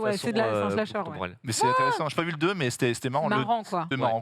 On me cite, c'est vrai, L'Armée des Ténèbres et Evil Dead 3. Oui, tout à fait. À la fin de Evil Dead 2, en fait, à la fin de Evil Dead 2, justement, c'est là où il tombe dans le passé et après il va essayer de trouver son Necronomicon pour essayer de revenir. Du coup, on commence à en avoir vu pas mal. Petite question, comme ça, si vous deviez recommander un film. Je voyage dans le temps. Je crois qu'il allait dire. Une époque. Non. Un film. Donc temporel ou voyage dans le temps comme vous voulez, mais qui a un rapport avec le voyage dans le temps. Un film, une série comme ça qui vous avez vraiment à cœur de mettre un petit coup de. On oublie Retour vers le futur. Moi, Boucle temporelle, c'est un classique, c'est pas original, mais bon, Un jour sans fin. Un jour sans fin. Parce que j'ai revu au cinéma il y a quelques semaines. Tu l'as revu? Ça n'a pas pris une ride. Tu peux déjà réexpliquer c'est quoi ce film? Ça parle de quoi? C'est l'histoire d'un journaliste, Phil, qui est un petit peu hautain, on va dire. Dans quelle ville? Dans Punxsutawney. Et qui se rend. C'est le jour de la marmotte. Et qui se rend pour faire un reportage justement sur une marmotte qui est très connue, qui s'appelle Phil aussi. Et au moment de retourner évidemment de se barrer de la ville parce qu'il en a rien à foutre des gens, il en a rien à foutre de ses collègues, c'est vraiment le mec absolument infâme. Et il y a un blizzard et du coup il peut pas retourner dans sa ville. Du coup il rentre à l'hôtel et le lendemain il s'aperçoit qu'on est toujours le 2 février et que c'est la même journée qui se passe en boucle. Et donc du coup il va faire d'autres choses. Et du coup il refait la même. Du coup il se dit bon, j'ai eu un déjà vu, mais au bout de la 3e fois il se dit il y a un souci. Et là il refait et en fait il s'aperçoit que en fait c'est peut-être pas une malédiction, c'est le moment pour lui de changer. Et c'est un film. C'est un classique, c'est une des plus grandes comédies. Et un film en fait sur quand tu lis ce qui s'est passé récemment, t'as l'impression que c'est un film sur Bill Murray en vrai. Oui, exactement. Mais c'est un film sur une dépression aussi. Oui, c'est un film sur une dépression, totalement. C'est un truc dont tu ne sors pas, et en fait, c'est en cherchant un truc un peu de positivité. En fait, la solution, la positivité, c'est ça. Au-delà du concept, là, on parlait de l'implication émotionnelle, il y a plein de messages. Un vrai sujet derrière. Et vous aurez du Sonny and Cher après dans la tête non-stop. Ouais, c'est ça. Debout les campeurs. Mélanie, un coup de cœur comme ça sur le voyage dans le temps. Mon immense coup de cœur, et je sais que Paul va être très content, ça va être About Time de Richard Curtis, qui est un de mes réalisateurs et scénaristes préférés. C'est en fait l'histoire de, j'ai oublié le nom du protagoniste, mais joué par Donald Gleeson, qui en fait, à ses 25 ans, son père, qui est joué par Billy Nighy, qui est formidable, lui apprend qu'en fait tous les hommes de la famille ont un petit pouvoir qui est qu'en fait ils peuvent remonter dans leur propre passé, mais juste pour changer eux ce qu'ils ont fait. Et en fait, c'est en s'enfermant dans un placard, en fermant les yeux et tout, qu'ils peuvent remonter à la date qu'ils veulent. Et en fait, le personnage de Donald Gleeson, lui, en fait, décide d'utiliser ce pouvoir pour tomber amoureux. Vraiment, c'est vraiment, je pense, la plus belle comédie romantique. Et pas que, parce que c'est un film d'amour face à un homme et une femme, et d'amour paternel et filial. Et vraiment, sortez les mouchoirs parce que c'est de l'émotion non-stop. Ça se passe à Londres en plus, c'est trop cool. Comment ça s'appelle C'est About Time de Richard Curtis. Et il était temps en français. Je crois qu'il est sur Prime. Il était sur Netflix, je ne sais pas s'il est encore. Mais en tout cas, il est sur Prime, dit Paul. Voilà, si vous voulez juste passer un bon moment, c'est mignon comme tout. Ouais, et puis c'est un film qui surprend vachement. Quand tu vois le postulat, tu te dis, ok, bah, c'est un jour sans fin, mais version romance. Et en fait, à mi-parcours, il switch sur autre chose. Et c'est là qu'il te cueille. Et ce qui est trop cool, c'est que vraiment, moi, j'adore Richard Curtis parce qu'il est très fort pour mettre ce tout petit truc de magie, tout petit. C'est lui qui avait fait le scénario du Danny Boyle Yesterday. Où il y a aussi une histoire de retour dans le... Enfin, entre guillemets, de retour dans le temps. Jean-Philippe avec les Beatles. C'est Jean-Philippe, c'est ça. Avec les Beatles. Et en fait, j'aime bien Richard Curtis pour ça, parce que juste, il met un petit soupçon de magie, mais après, c'est pas si important que ça qu'il voyage dans le temps. Au final, ce qui est important, c'est ses relations interhumaines. Et c'est un super beau film. Juliana, en dehors du film japonais dont j'ai déjà oublié le nom, qui s'appelait Beyond the Infinite. 2 minutes. 2 minutes. Bon, après, c'est un peu conceptuel, il faut y aller en connaissance de cause. Il est dispo sur Shadows, il me semble. Non, moi je vais aller sur le. On est côté boucle temporelle là. Donc, je vais vous conseiller Palm Springs, qui est sorti il y a peu de temps. Super film. Qui je trouve, pour le coup, avec Andy Samberg et Christine Milioti. Donc un concept de boucle temporelle qui se passe lors d'une journée de mariage au milieu du désert. Et moi, je trouve que pour le coup, ce film est, au-delà d'avoir des personnages très attachants et d'être une sorte de comédie romantique, le boucle temporelle qui évoque plein de sujets très intéressants comme la routine dans le couple, comme aussi je pense un peu la dépression, mais comme dans beaucoup de fiction sur la boucle temporelle. Moi, je trouve ça très très drôle et je trouve que ça renouvelle vraiment le genre boucle temporelle qu'on a pu voir plusieurs fois depuis Un jour sans fin. Et moi, ça m'a vraiment bluffé. J'adore l'image déjà. J'ai envie d'être dans cette piscine avec eux. Et je trouve les persos super. Le casting est très drôle et c'est vraiment émouvant. Il y a vraiment un turning point dans le film où moi, j'étais 100% avec eux. J'ai adoré quoi. Voir l'image derrière toi, ça me donne envie de le revoir. Je vais le revoir dans pas longtemps. C'est marrant parce qu'en fait, tu disais que ça renouvelait, je suis d'accord avec toi en fait. Et il y a un truc tout con, c'est que là, tu as deux personnages bloqués dans la même boucle temporelle, mais chacun de leur côté. Donc en fait, t'as pas un mec qui fait oh, j'ai déjà vécu ça. Hein. Tu as deux personnages qui le savent et qui essaient de faire quelque chose. Donc rien que ça change la dynamique. Max. Bah, tu parlais de Richard Curtis qui a écrit un épisode de Doctor Who justement, qui est ma reco vraiment clairement, un épisode de Doctor Who avec Bill Nighy d'ailleurs dans un petit rôle. C'est vraiment une de mes séries préférées. Bon, j'ai vu que la version récente parce qu'en fait c'est une série qui a duré de 63 à 89, qui s'est arrêtée et qui a été rebootée en 2005. Donc maintenant c'est la version qu'on connaît avec notamment David Tennant qui va faire son retour bientôt. Et c'est une série que j'adore parce que c'est full voyage dans le temps, parce que c'est vraiment le concept même de la série.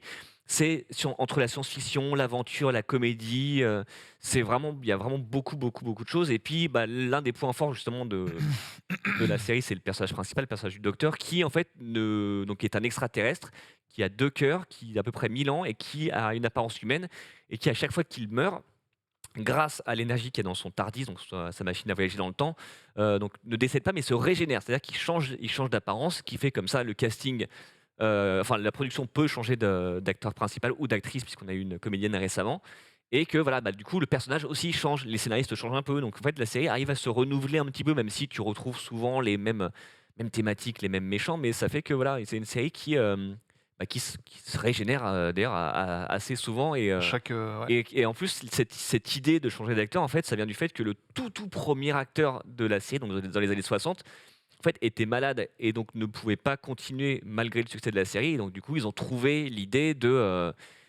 justement de le remplacer et d'intégrer ça au scénario. Là, derrière toi, on voit les images de l'un des reboots de la série avec Matt Smith qui a succédé à David Tennant. Et voilà, donc c'est plein de monstres, c'est plein d'idées, c'est plein de concepts aussi, parce que des fois, en fait, t'as un épisode entièrement concept, t'as un épisode, en fait, t'as des époques rigolotes, genre il croise Agatha Christie, il croise Shakespeare, et il croise Van Gogh, justement, dans l'épisode écrit par Richard Curtis. C'est si vous avez jamais vu Doctor Who et que vous voulez juste en voir un pour vous faire une idée, moi j'ai commencé avec cet épisode, l'épisode sur Van Gogh, qui est magnifique, vraiment, qui est splendide, qui est écrit donc par Richard Curtis, et c'est sur le voyage dans le temps. C'est le docteur qui rentre en fait dans un tableau entre guillemets et qui va à l'époque de Van Gogh, et c'est fantastique. Et vraiment, je pense que c'est là, vraiment, moi, toutes les personnes à qui j'ai dit, j'ai découvert grâce à Doctor Who grâce à cet épisode, tout le monde m'a dit ouais, c'est celui-là où il faut commencer avec celui-là parce qu'il est parfait. Et en plus, je suis d'accord. Bah voilà, mais c'est ça. Et en plus, tu sais que tu peux regarder. Il y a quelques saisons où tu as un vrai fil rouge qui est soutenu, notamment la saison 6 et la 13, où là c'est vraiment une histoire au long cours. Mais sinon, c'est des épisodes, souvent c'est des stand-alone, avec des fois, en fait, dans la première saison du reboot, tu as un mot qui revient souvent c'est Bad Wolf. Et en fait, tu comprends à la fin ce que c'est, mais les épisodes peuvent se regarder presque indépendamment les uns des autres, à part le final. Donc en plus, tu peux commencer par la saison 4, enfin, tu peux commencer avec un acteur en particulier, tu peux commencer avec un épisode en particulier. Il ne faut pas se laisser effrayer par le côté 13 saisons déjà. Donc c'est moi un vrai cœur. Dans le chat, il m'a régalé juste le Chevalier Black. Martin Lawrence, ça c'est un grand classique. Parlons des vrais trucs. Et Midnight in Paris, ça qu'on a pensé, c'est peut-être un... Oui, bien sûr. Ouais, parce qu'il rencontre... il retourne aux années folles. On n'a pas parlé de Prince of Persia non plus. Et toi, mais ça y est, il y a des bonnes raisons. Ta fiction de voyage dans le temps préférée. J'ai un truc un peu hors jeu, parce que je sais qu'il y a une adaptation qui existe. Je ne sais pas ce qu'elle vaut, mais je conseille la lecture du manga original. C'est Quartier lointain. Ah oui. Donc je ne sais pas ce que vaut le film qui a été fait en France, en Europe, je crois. Oui, et qui a un film en prise de vue réelle. Ouais. Et du coup, c'est un peu l'histoire, voilà, d'un personnage qui décide de... comprend pas sa vie de famille et pourquoi son père était parti quand il était enfant, et tout d'un coup se réveille dans le corps de cet enfant qu'il était dans le passé, et donc il revoit ses parents en vie alors qu'il les avait enterrés. Donc là déjà il y a un choc qui est colossal, et après c'est essayer de comprendre ce père alors que lui-même est un adulte père. Pourquoi, quand, comment. Et c'est d'une incroyable justesse. C'est la putain de poussière dans l'œil du début à la fin. Déjà, là, en parlant, j'ai un peu la voix qui tremble. Donc, je vais passer à autre chose. Dark, sur Netflix. Allez-y, c'est hyper costaud. Mais par contre, c'est du voyage dans le temps qui est... Mais l'avantage, c'est que vous pouvez enchaîner les 3 saisons et vous n'avez pas comme nous on a eu. C'est-à-dire que tu voyais une saison... Un an plus tard, la saison revient, t'as un résumé, et même avec ça, t'es un peu perdu. Là, au moins, tu peux enquiller les saisons. Moi, je vous avoue que c'est ce qui m'a perdu, parce que j'ai regardé la saison 1, j'ai commencé à regarder la saison 2 sans récap. Et je me dis, mais qui sont les personnages? C'est pour ça que j'ai lâché aussi. Peut-être que j'étais au collège avec eux aussi. Alors, justement, pour le truc, ma petite histoire sur Dark, c'est que j'ai fait la saison 1, j'ai trouvé ça génial, et j'attendais la suite. Elle est arrivée un peu tard. C'est mort. J'ai attendu, en me disant, bon... Je vais attendre que... Et quand la 3 est arrivée, je me suis dit, ok, je commence là... Je comprends rien. Donc j'ai refait la 1, 2, 3... Dark, c'est comme du golf. Si tu joues pas tous les jours, c'est cuit. Non, t'es perdu. Non, mais t'es perdu, c'est horrible. Par contre, quand t'arrives à la fin, que tu comprends là où ils veulent t'amener, c'est... Ça vaut le coup que je revoie la 1. Ouais, vraiment. Plus que 1899. Oui, et en plus, c'est bien, c'est qu'à chaque saison, ils ajoutent une couche à leur concept. Donc je pense qu'heureusement qu'ils sont arrêtés à 3. Je ne vois pas comment tu vas au-delà. T'es perdu, t'es dans une boucle dans la vie. Tu sais, quand c'est assez complexe. Et on n'a pas cité. Pardon, excuse-moi. Justement, j'allais dire, il y a un truc qu'on n'a pas cité et qui pourtant a eu 1000 adaptations, c'est le chant de Noël de Dickens avec Scrooge qui voit avec les Noëls de Noël passé, présent et. L'animé, le petit dessin avec Picsou. Mais oui, la meilleure, c'est avec Picsou. Il y a même plus des Batman qui reprend ça. Le film Chambre 212 de Christophe Honoré repose un peu sur la même idée. C'est la meilleure histoire, c'est mon livre préféré. C'est tellement beau. Et en plus, il y a le film dont on parlait la semaine dernière, Spirited, avec Will Ferrell et Ryan Reynolds, qui réadapte ce concept. Et en fait, c'est une histoire géniale. Et on a cité, je me rappelle, le dernier Shyamalan, c'est pas ça, ils sont coincés. Old, c'est ça. C'est pas du voyage dans le temps. C'est du vieillissement accéléré. C'est du vieillissement accéléré, non? C'est pas. Oui, c'est pas ça. du voyage en temps. Je l'ai pas vu. Dernière question avant de passer aux sorties. Une question signée Paul. Paul qui écrit l'émission. Polo. Si vous pouviez voyager dans le temps, quel film empêcheriez-vous de faire et pourquoi ce serait Human Centipede? Mario Bros. J'empêcherais ce film devant le jour. Alors, on a un Mario Bros, l'original des années 90. Parce que là. Bob Hawkins, Leguizamo, Dennis Hopper, comment tu peux faire une bouse pareille que. C'est très compliqué. Horrible. Donc voilà, pas forcément, vous n'êtes pas obligé d'argumenter, juste comme ça. Un film que vous dites, non, Jamais. il se fera pas. Il y a un truc comme ça que tu veux que tu aimerais. C'est horrible, je veux pas avoir cette responsabilité, même si c'est des mauvais films, ça a sûrement apporté plein de choses. Ça n'arrivera pas. C'est de l'action. Je peux pas, moi je suis tétanisée. Non, tu veux pas. Non, je réfléchis, je vous laisse répondre. Demande à Max, j'ai aucune idée. Là, comme ça, j'ai envie de dire les bronzés 3, pour en rester au bronzé Les bronzés 3, même si le 3, je ne déteste pas tout. Je trouve qu'il y a quelques petits trucs qui fonctionnent. Il est dur. Mais voilà, quand même, par rapport aux deux précédents que tu peux revoir 1000 fois et qui te font marrer comme si tu ne les avais jamais vus. On a le live action Dragon Ball. Ah oui, non, clairement. Ouais, mais en même temps, est-ce qu'on n'aurait pas une bonne occasion de se marrer? C'est vrai, c'est vrai. Moi, je fais quand même, si on efface tous les mauvais films avec 2 heures de perdu, on va plus trop avoir de. Ouais, j'avoue. Et moi, j'avoue, j'effacerai un film que j'ai pas vu. Comme ça, au moins, j'ai pas de risque. C'est le dernier Jurassic World. Parce que tout le monde m'a tellement dit que c'était pas bien. Yoann n'est pas content. Non, mais tu élimines directement le premier Jurassic World, comme ça. Voilà. C'est vrai, j'ai éliminé le premier Jurassic World. Oh, apparemment, c'est les 43 ans des bronzés font du ski aujourd'hui. Comme des 43 ans. On va fêter ça avec une crêpe au sucre et une bière. Et une bière. Mélanie, du coup, avant que je donne le mien et que je fasse que je faire chier tout le monde. Moi, je pense que justement, ça encore. Si on devait casser dans l'œuf, on va dire une suite, ce serait les Animaux Fantastiques. Le premier, ça allait, mais même en vrai, s'ils avaient juste pas ça. Non, il y a pire. En vrai, ils auraient. T'es gentil. Le premier, ça va, mais même s'ils l'enlèvent, je suis pas contre non plus. Ok. Eh bien, pour ma part, je vais citer... Ouch. Je vais citer... Non, parce qu'il y a quand même 2-3 petites choses à sauver. Non, il n'y a rien dans le Hobbit. Non, je vais citer Ready Player One. Ah, ton préféré. Voilà. Ton film préféré. Et surtout, l'écriture du livre. Alors que c'est mieux écrit que le livre. Et surtout, Star Wars épisode 8. Alors là, je suis pas d'accord du tout. Star Wars alors, épisode 7, 8, l'autre, les séries. Retire-moi tout. Et comme je vous ai dit, c'est pas le moment du débat puisque c'est le journal des sorties. On en parlera bientôt. Attends, un film que tu aurais voulu faire, Mickey Ferber. Kangourou Jack. Donc voilà, le voyage dans le temps, vous avez vu que nos coups de cœur et on a pas mal cité de choses. N'hésitez pas à nous dire, vous dans les commentaires aussi ou dans le chat, quelles sont vos références. Tout de suite, c'est le journal des sorties. La parole sera à Maximilien. Oui.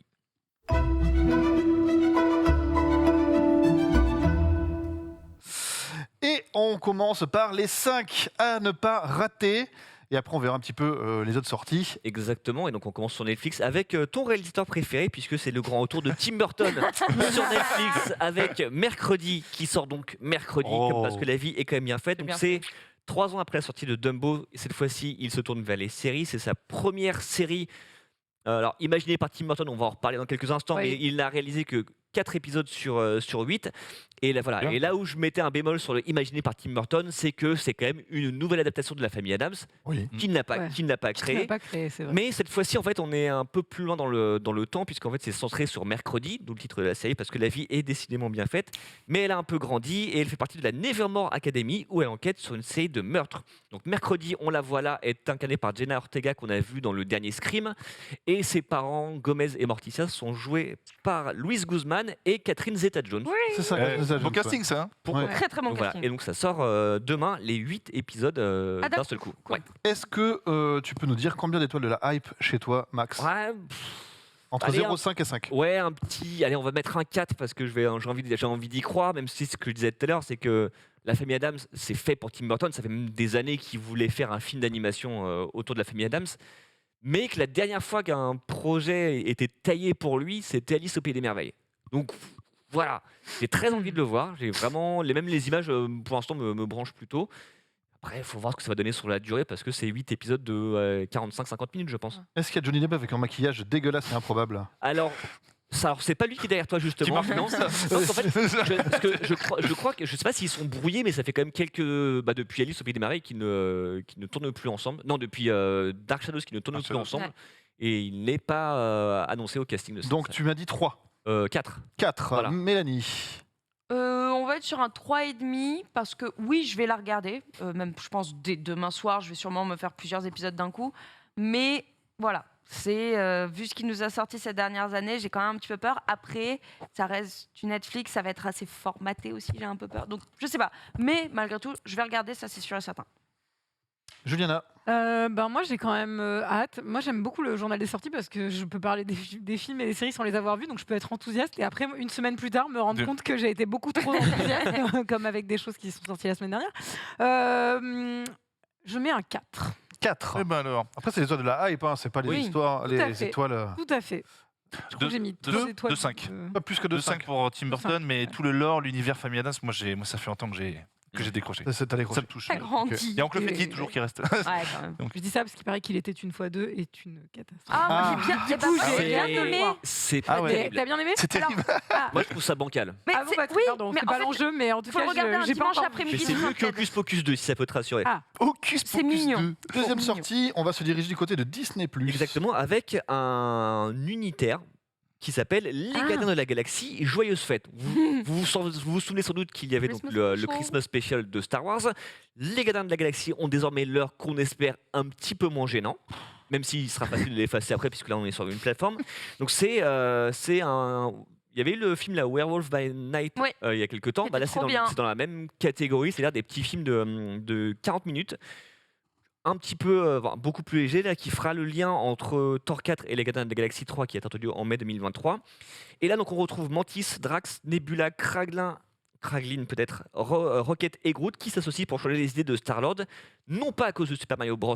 Et de Chris Pratt, mais parce qu'il est toujours affecté par la disparition de Gamora, et leur plan implique notamment de kidnapper Kevin Bacon, l'acteur préféré de Star-Lord, puisqu'il est fan de Footloose, et de lui offrir en cadeau.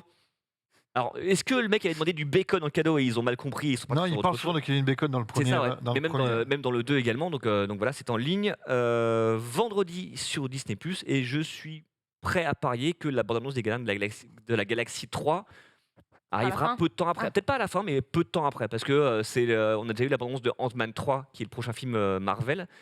Les Gardiens 3 est le suivant. Donc je pense que tout est fait pour qu'il y ait un teasing sous peu. Combien d'étoiles de la hype pour ce... Un petit 3,5. Ça a l'air rigolo, mais voilà quoi. C'est le concept du on va kidnapper Kevin Bacon. Voilà, c'est un peu ça, ouais. Concept de kidnapper Kevin Bacon qui était déjà dans American Dad avec Roger. Qui à un moment kidnappe Kevin Bacon et se fait un faux nez et tout le monde croit que c'est Kevin Bacon. Il a rien demandé quand même Kevin Bacon, à chaque fois il se retrouve dans des trucs. On est sur un 2,5. Ça dure 40 minutes. C'est ça, c'est tranquille, c'est t'es en train de bouffer une pizza, tu te regardes ça, tu dis ça va. Donc c'est un petit 2,5 sympathique avec une pizza. Seulement avec une pizza par contre. Juliana. Moi j'aime bien Noël, je vous l'ai déjà dit la semaine dernière. Et tu le rediras chaque semaine. Je vous le redirai chaque semaine jusqu'à Noël. Gardien de la Galaxie 1, beaucoup aimé, Gardien de la Galaxie 2, normal. moins aimé. Donc Kevin Bacon c'est oui, le reste je suis pas sûr, je mets un 3 vraiment sur un malentendu quoi. 3 malentendus. Genius, on connaît la passion pour Marvel qui anime ce film. Il y en a 1,5. 1,5. Parce que Noël et Kevin Bacon. Je suis désolé. Allez, 2, c'est mec qui remonte. Peut-être qu'il dansera comme un Footloose. Peut-être qu'il dansera, exactement. Il y a des chances en plus. Il y a des chances. Du coup, on va aller faire un petit tour du côté du cinéma. Désolé. Exactement. Demain, dans un tout autre registre, Bones & All.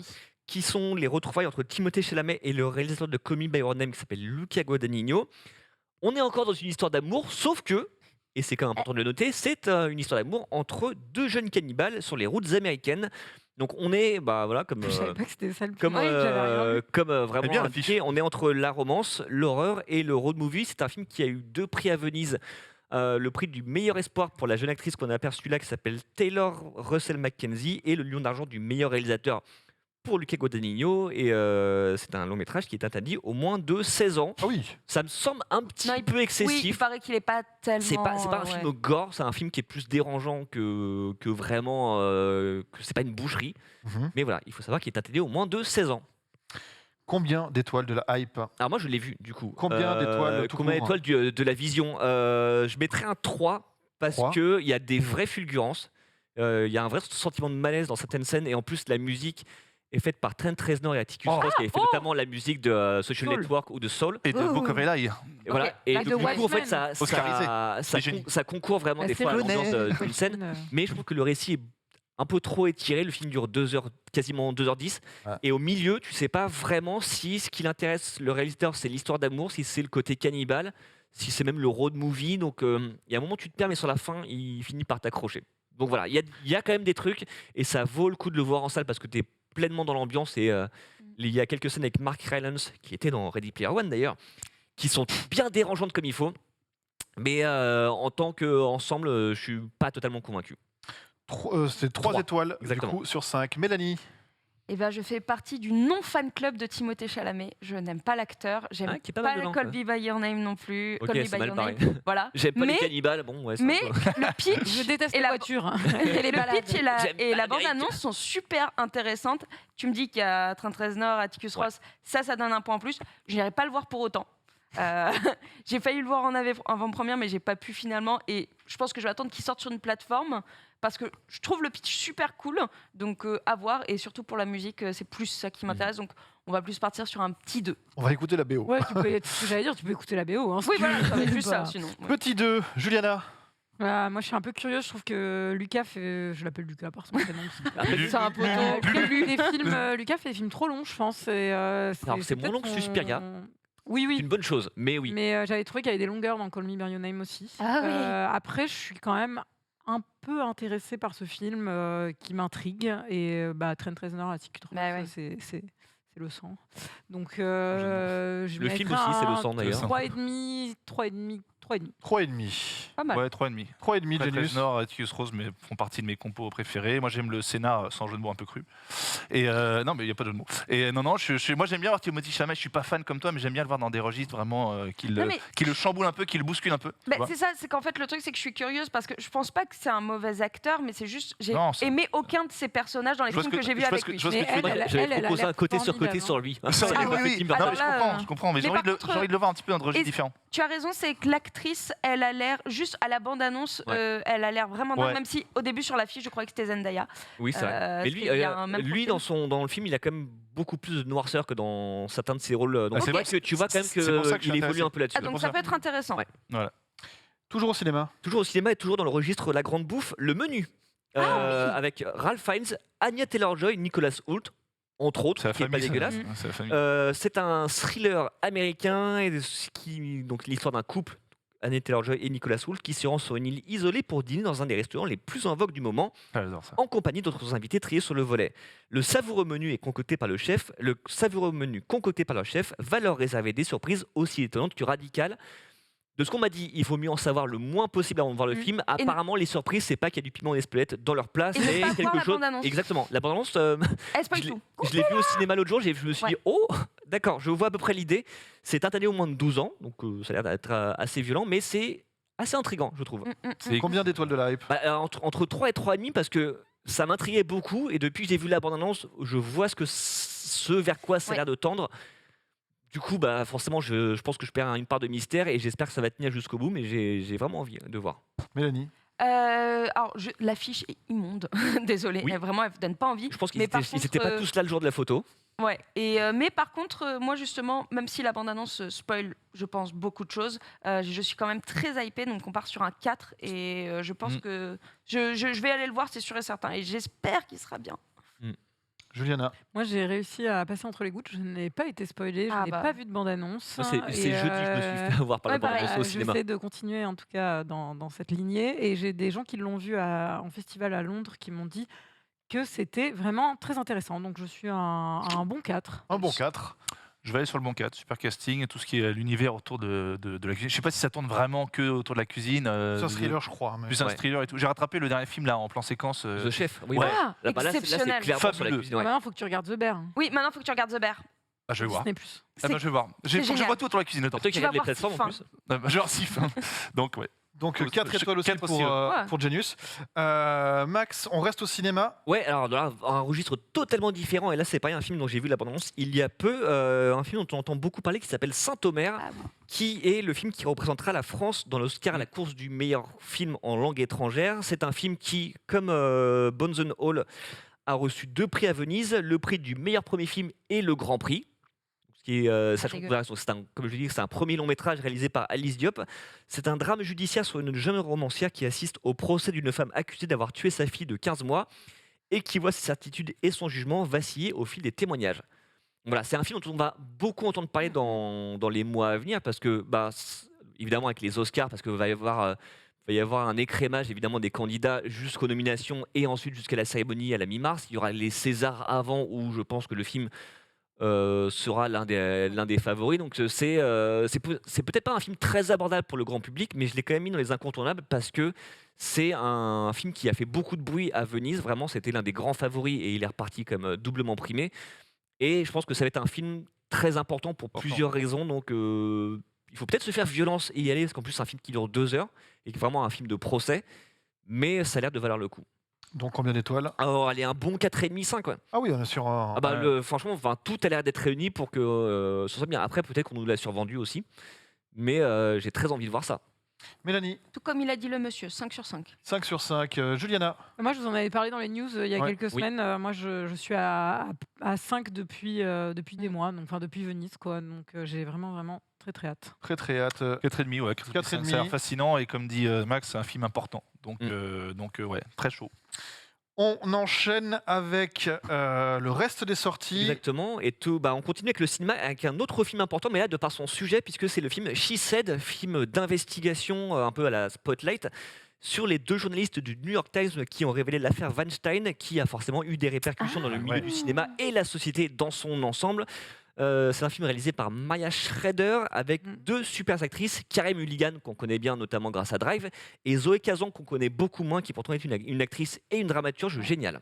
Okay. Moi je l'ai vu. Cool. Je l'ai vu et j'ai trouvé ça vraiment très... Alors moi j'aime bien les films d'investigation un peu à la Spotlight, donc pour le coup il faut le savoir en y allant, c'est un film vraiment dans ce genre-là, donc il y a une structure qui peut être un peu classique et parfois répétitive, mais moi je trouve qu'il y a une réalisation assez sobre et très maligne par certains moments. Enfin, Maria Schrader, c'est une réalisatrice que j'aime beaucoup.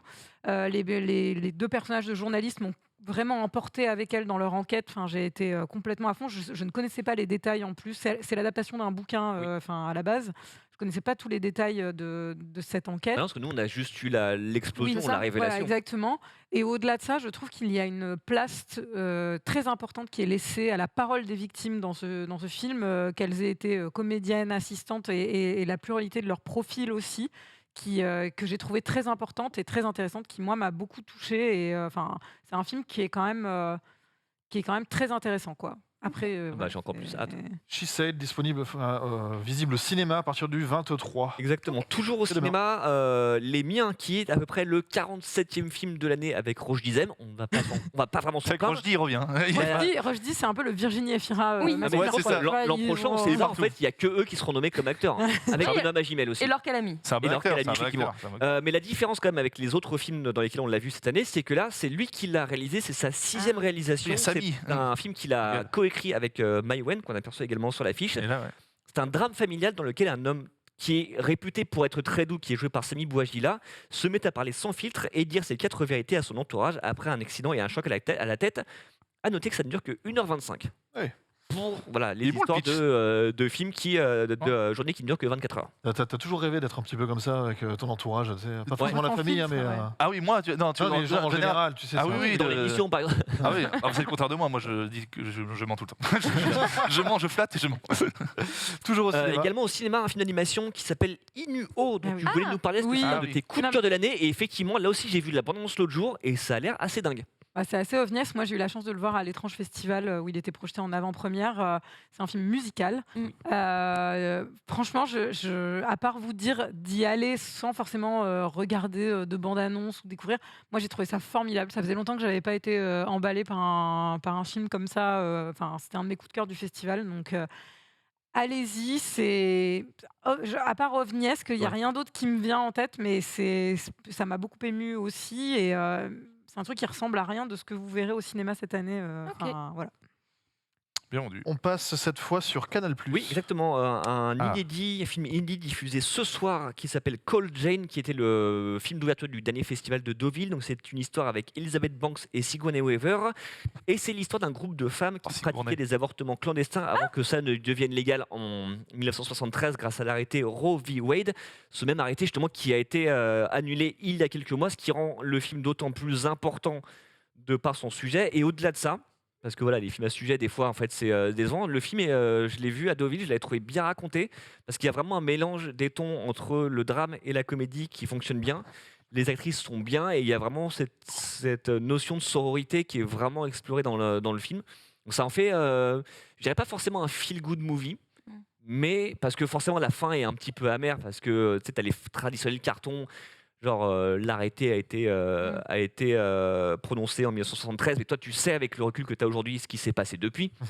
Mais il y a vraiment quelque chose. En fait, faut pas se fier à son statut de film pas sorti en salle, film direct, tout Canal+. C'est un film qui a vraiment quelque chose qui fonctionne bien.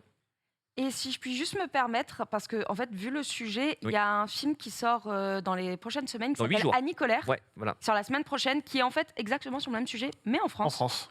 Donc c'était sur des femmes qui pratiquaient des avortements clandestins dans les années 70. C'est avec Laure Calamy, un casting dingue. J'ai vu le film avec présence de la réalisatrice et de vraies femmes qui ont fait ça en fait justement à l'époque. Ce film est spectaculaire, il est magnifique, elles jouent toutes magnifiquement bien et c'est très émouvant. Et pareil, il y a un côté un peu, je dirais feel good dans le sens que c'est un côté très sororité de, en fait, on s'entraidait entre femmes quand personne ne voulait nous écouter. Donc voilà, c'est deux films qui sortent en même temps sur les mêmes sujets, mais en France et aux États-Unis. Et je pense que c'est important de les voir parce que en fait, ça fait partie de notre histoire, en tout cas de notre histoire aussi de femmes. Et c'est bien de découvrir ça, hommes comme femmes, de voir qu'il y a eu ces problèmes-là et que voilà, maintenant, sauf aux États-Unis, mais en tout cas en France, maintenant c'est autorisé d'avorter alors qu'à l'époque non. D'autant plus que c'est un sujet qui est toujours dans l'actualité.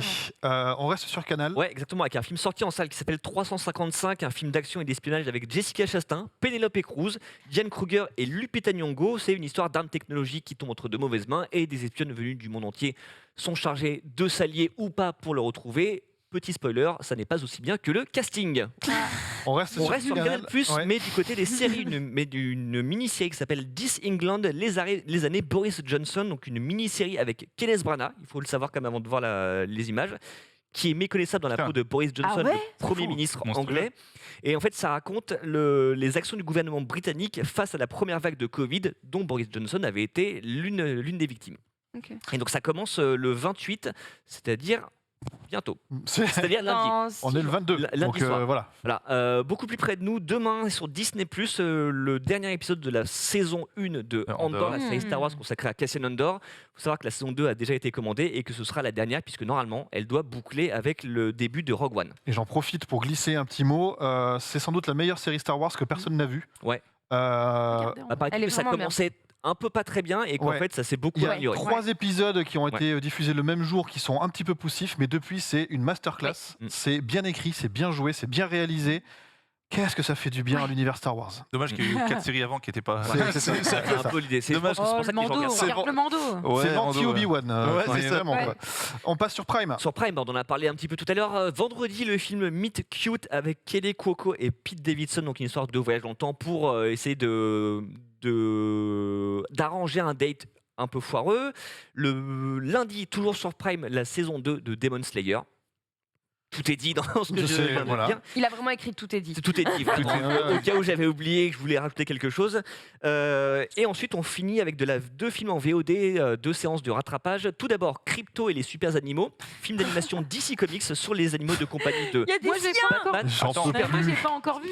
Moi aussi, je veux le voir. Ça, je vais rattraper ça. En vrai, j'en peux plus de ces trucs. C'est vraiment drôle et il y a des bonnes idées visuelles en fait en termes d'animation. C'est pas que du tout numérique. Des fois, il y a des flashbacks en fait qui sont plus dessinés à la main. C'est un film français, c'est pas français. C'est américain. Okay. Et c'est vraiment drôle. Wonder Woman. Oui, non mais voilà. Mais franchement, le film, je me suis beaucoup marré. À voir en VO aussi, parce qu'on a vu le. Et puisqu'on parle de bêtes, autre film en VOD le 24 novembre, c'est Asbestas. rien à voir du tout avec Moins Tripoli fun. les super animaux. Ah oui, non. C'est génial. C'est exceptionnel. On peut dire une espèce de thriller, Ah oui, avec thriller Ménochet. rural, si on veut, avec Denis Ménochet Un peu et contemplatif, Marina quoi. Foïs qui se passe en En Espagne. Galice. C'est vraiment J'aime bien Joris. l'affrontement C'est entre vraiment deux bien. agriculteurs J'adore. français, Marina Foïs et Denis Ménochet, et leurs voisins espagnols. C'est Dingue. en termes de tension. Ouais, Je ne sais pas c'est- si ça marchera aussi bien à la télé qu'en salle. Foutez-vous dans le noir, mais éteignez votre téléphone portable. T'es tendu de Ouais. partout tellement c'est vraiment un film à couper au couteau. T'as Ménochet, C'est il a génial. quand même une gueule. Ménochet, Ménochet est bestial dans le film. Ah oui, il a Rattrapage. Ouais. Merci beaucoup Max pour ce journal des sorties. Bravo. Merci beaucoup Extraordinaire. Mélanie de la Manite du Cinéma. Une petite actu, un petit truc qui arrive. Non, oui, c'est à partir du 1er décembre, tous les jours, Le calendrier de l'Avent. je C'est vrai lance mon calendrier de l'Avent d'idées de cadeaux de Noël pour cinéphiles Mais sur non. Instagram et TikTok. Donc tous les jours, je vais vous proposer des idées de cadeaux de Noël pour cinéphiles et j'en ferai évidemment gagner. Donc c'est sur Oh Instagram là là et là TikTok, la manie du cinéma. Je vais La donner Manu de du 10 cinéma euros qui pour fait son récupérer calendrier de quelques-uns l'Avent. gratos. Juliana. Je vais également faire mon calendrier de l'Avent de films de Noël, comme je l'avais Yeah. fait il y a quelques années. Je pense, voilà, je viens de le décider. Je vous le dis là, comme ça, je suis obligée de le faire. Il y aura aucun cadeau à gagner, si ce n'est vraiment Super, voir à part des ça, bons cool. films, Respect, voilà, des bons films à voir. Moi, je vais tout suivre. Et celui-là, là, il fait quoi ces Sur ma jours-ci? chaîne perso, je joue à des jeux e-sport et je parle ciné. Et je fais aucun Est-ce que tu cadeau. vas regarder Ouais, et je l'Avent fais un calendrier de l'avant sur De la après, joie. de la joie, de la vie. Ce soir, il est dans le récap. Dans la CAF, évidemment, juste là, maintenant, là, on va parler de la Coupe du Monde. Et puis, il y a peut-être un truc qui va se passer après le récap. On va voir si c'est une petite watch party. Bah écoute, on va voir. Il n'y a rien de prévu. Il y a rien de prévu C'est encore. juste ces mecs qui en- On va voir comment on gère ça. En attendant, merci de nous avoir suivis sur No Spoil. On se retrouve la semaine prochaine pour de nouvelles aventures. Ciao, ciao. Salut.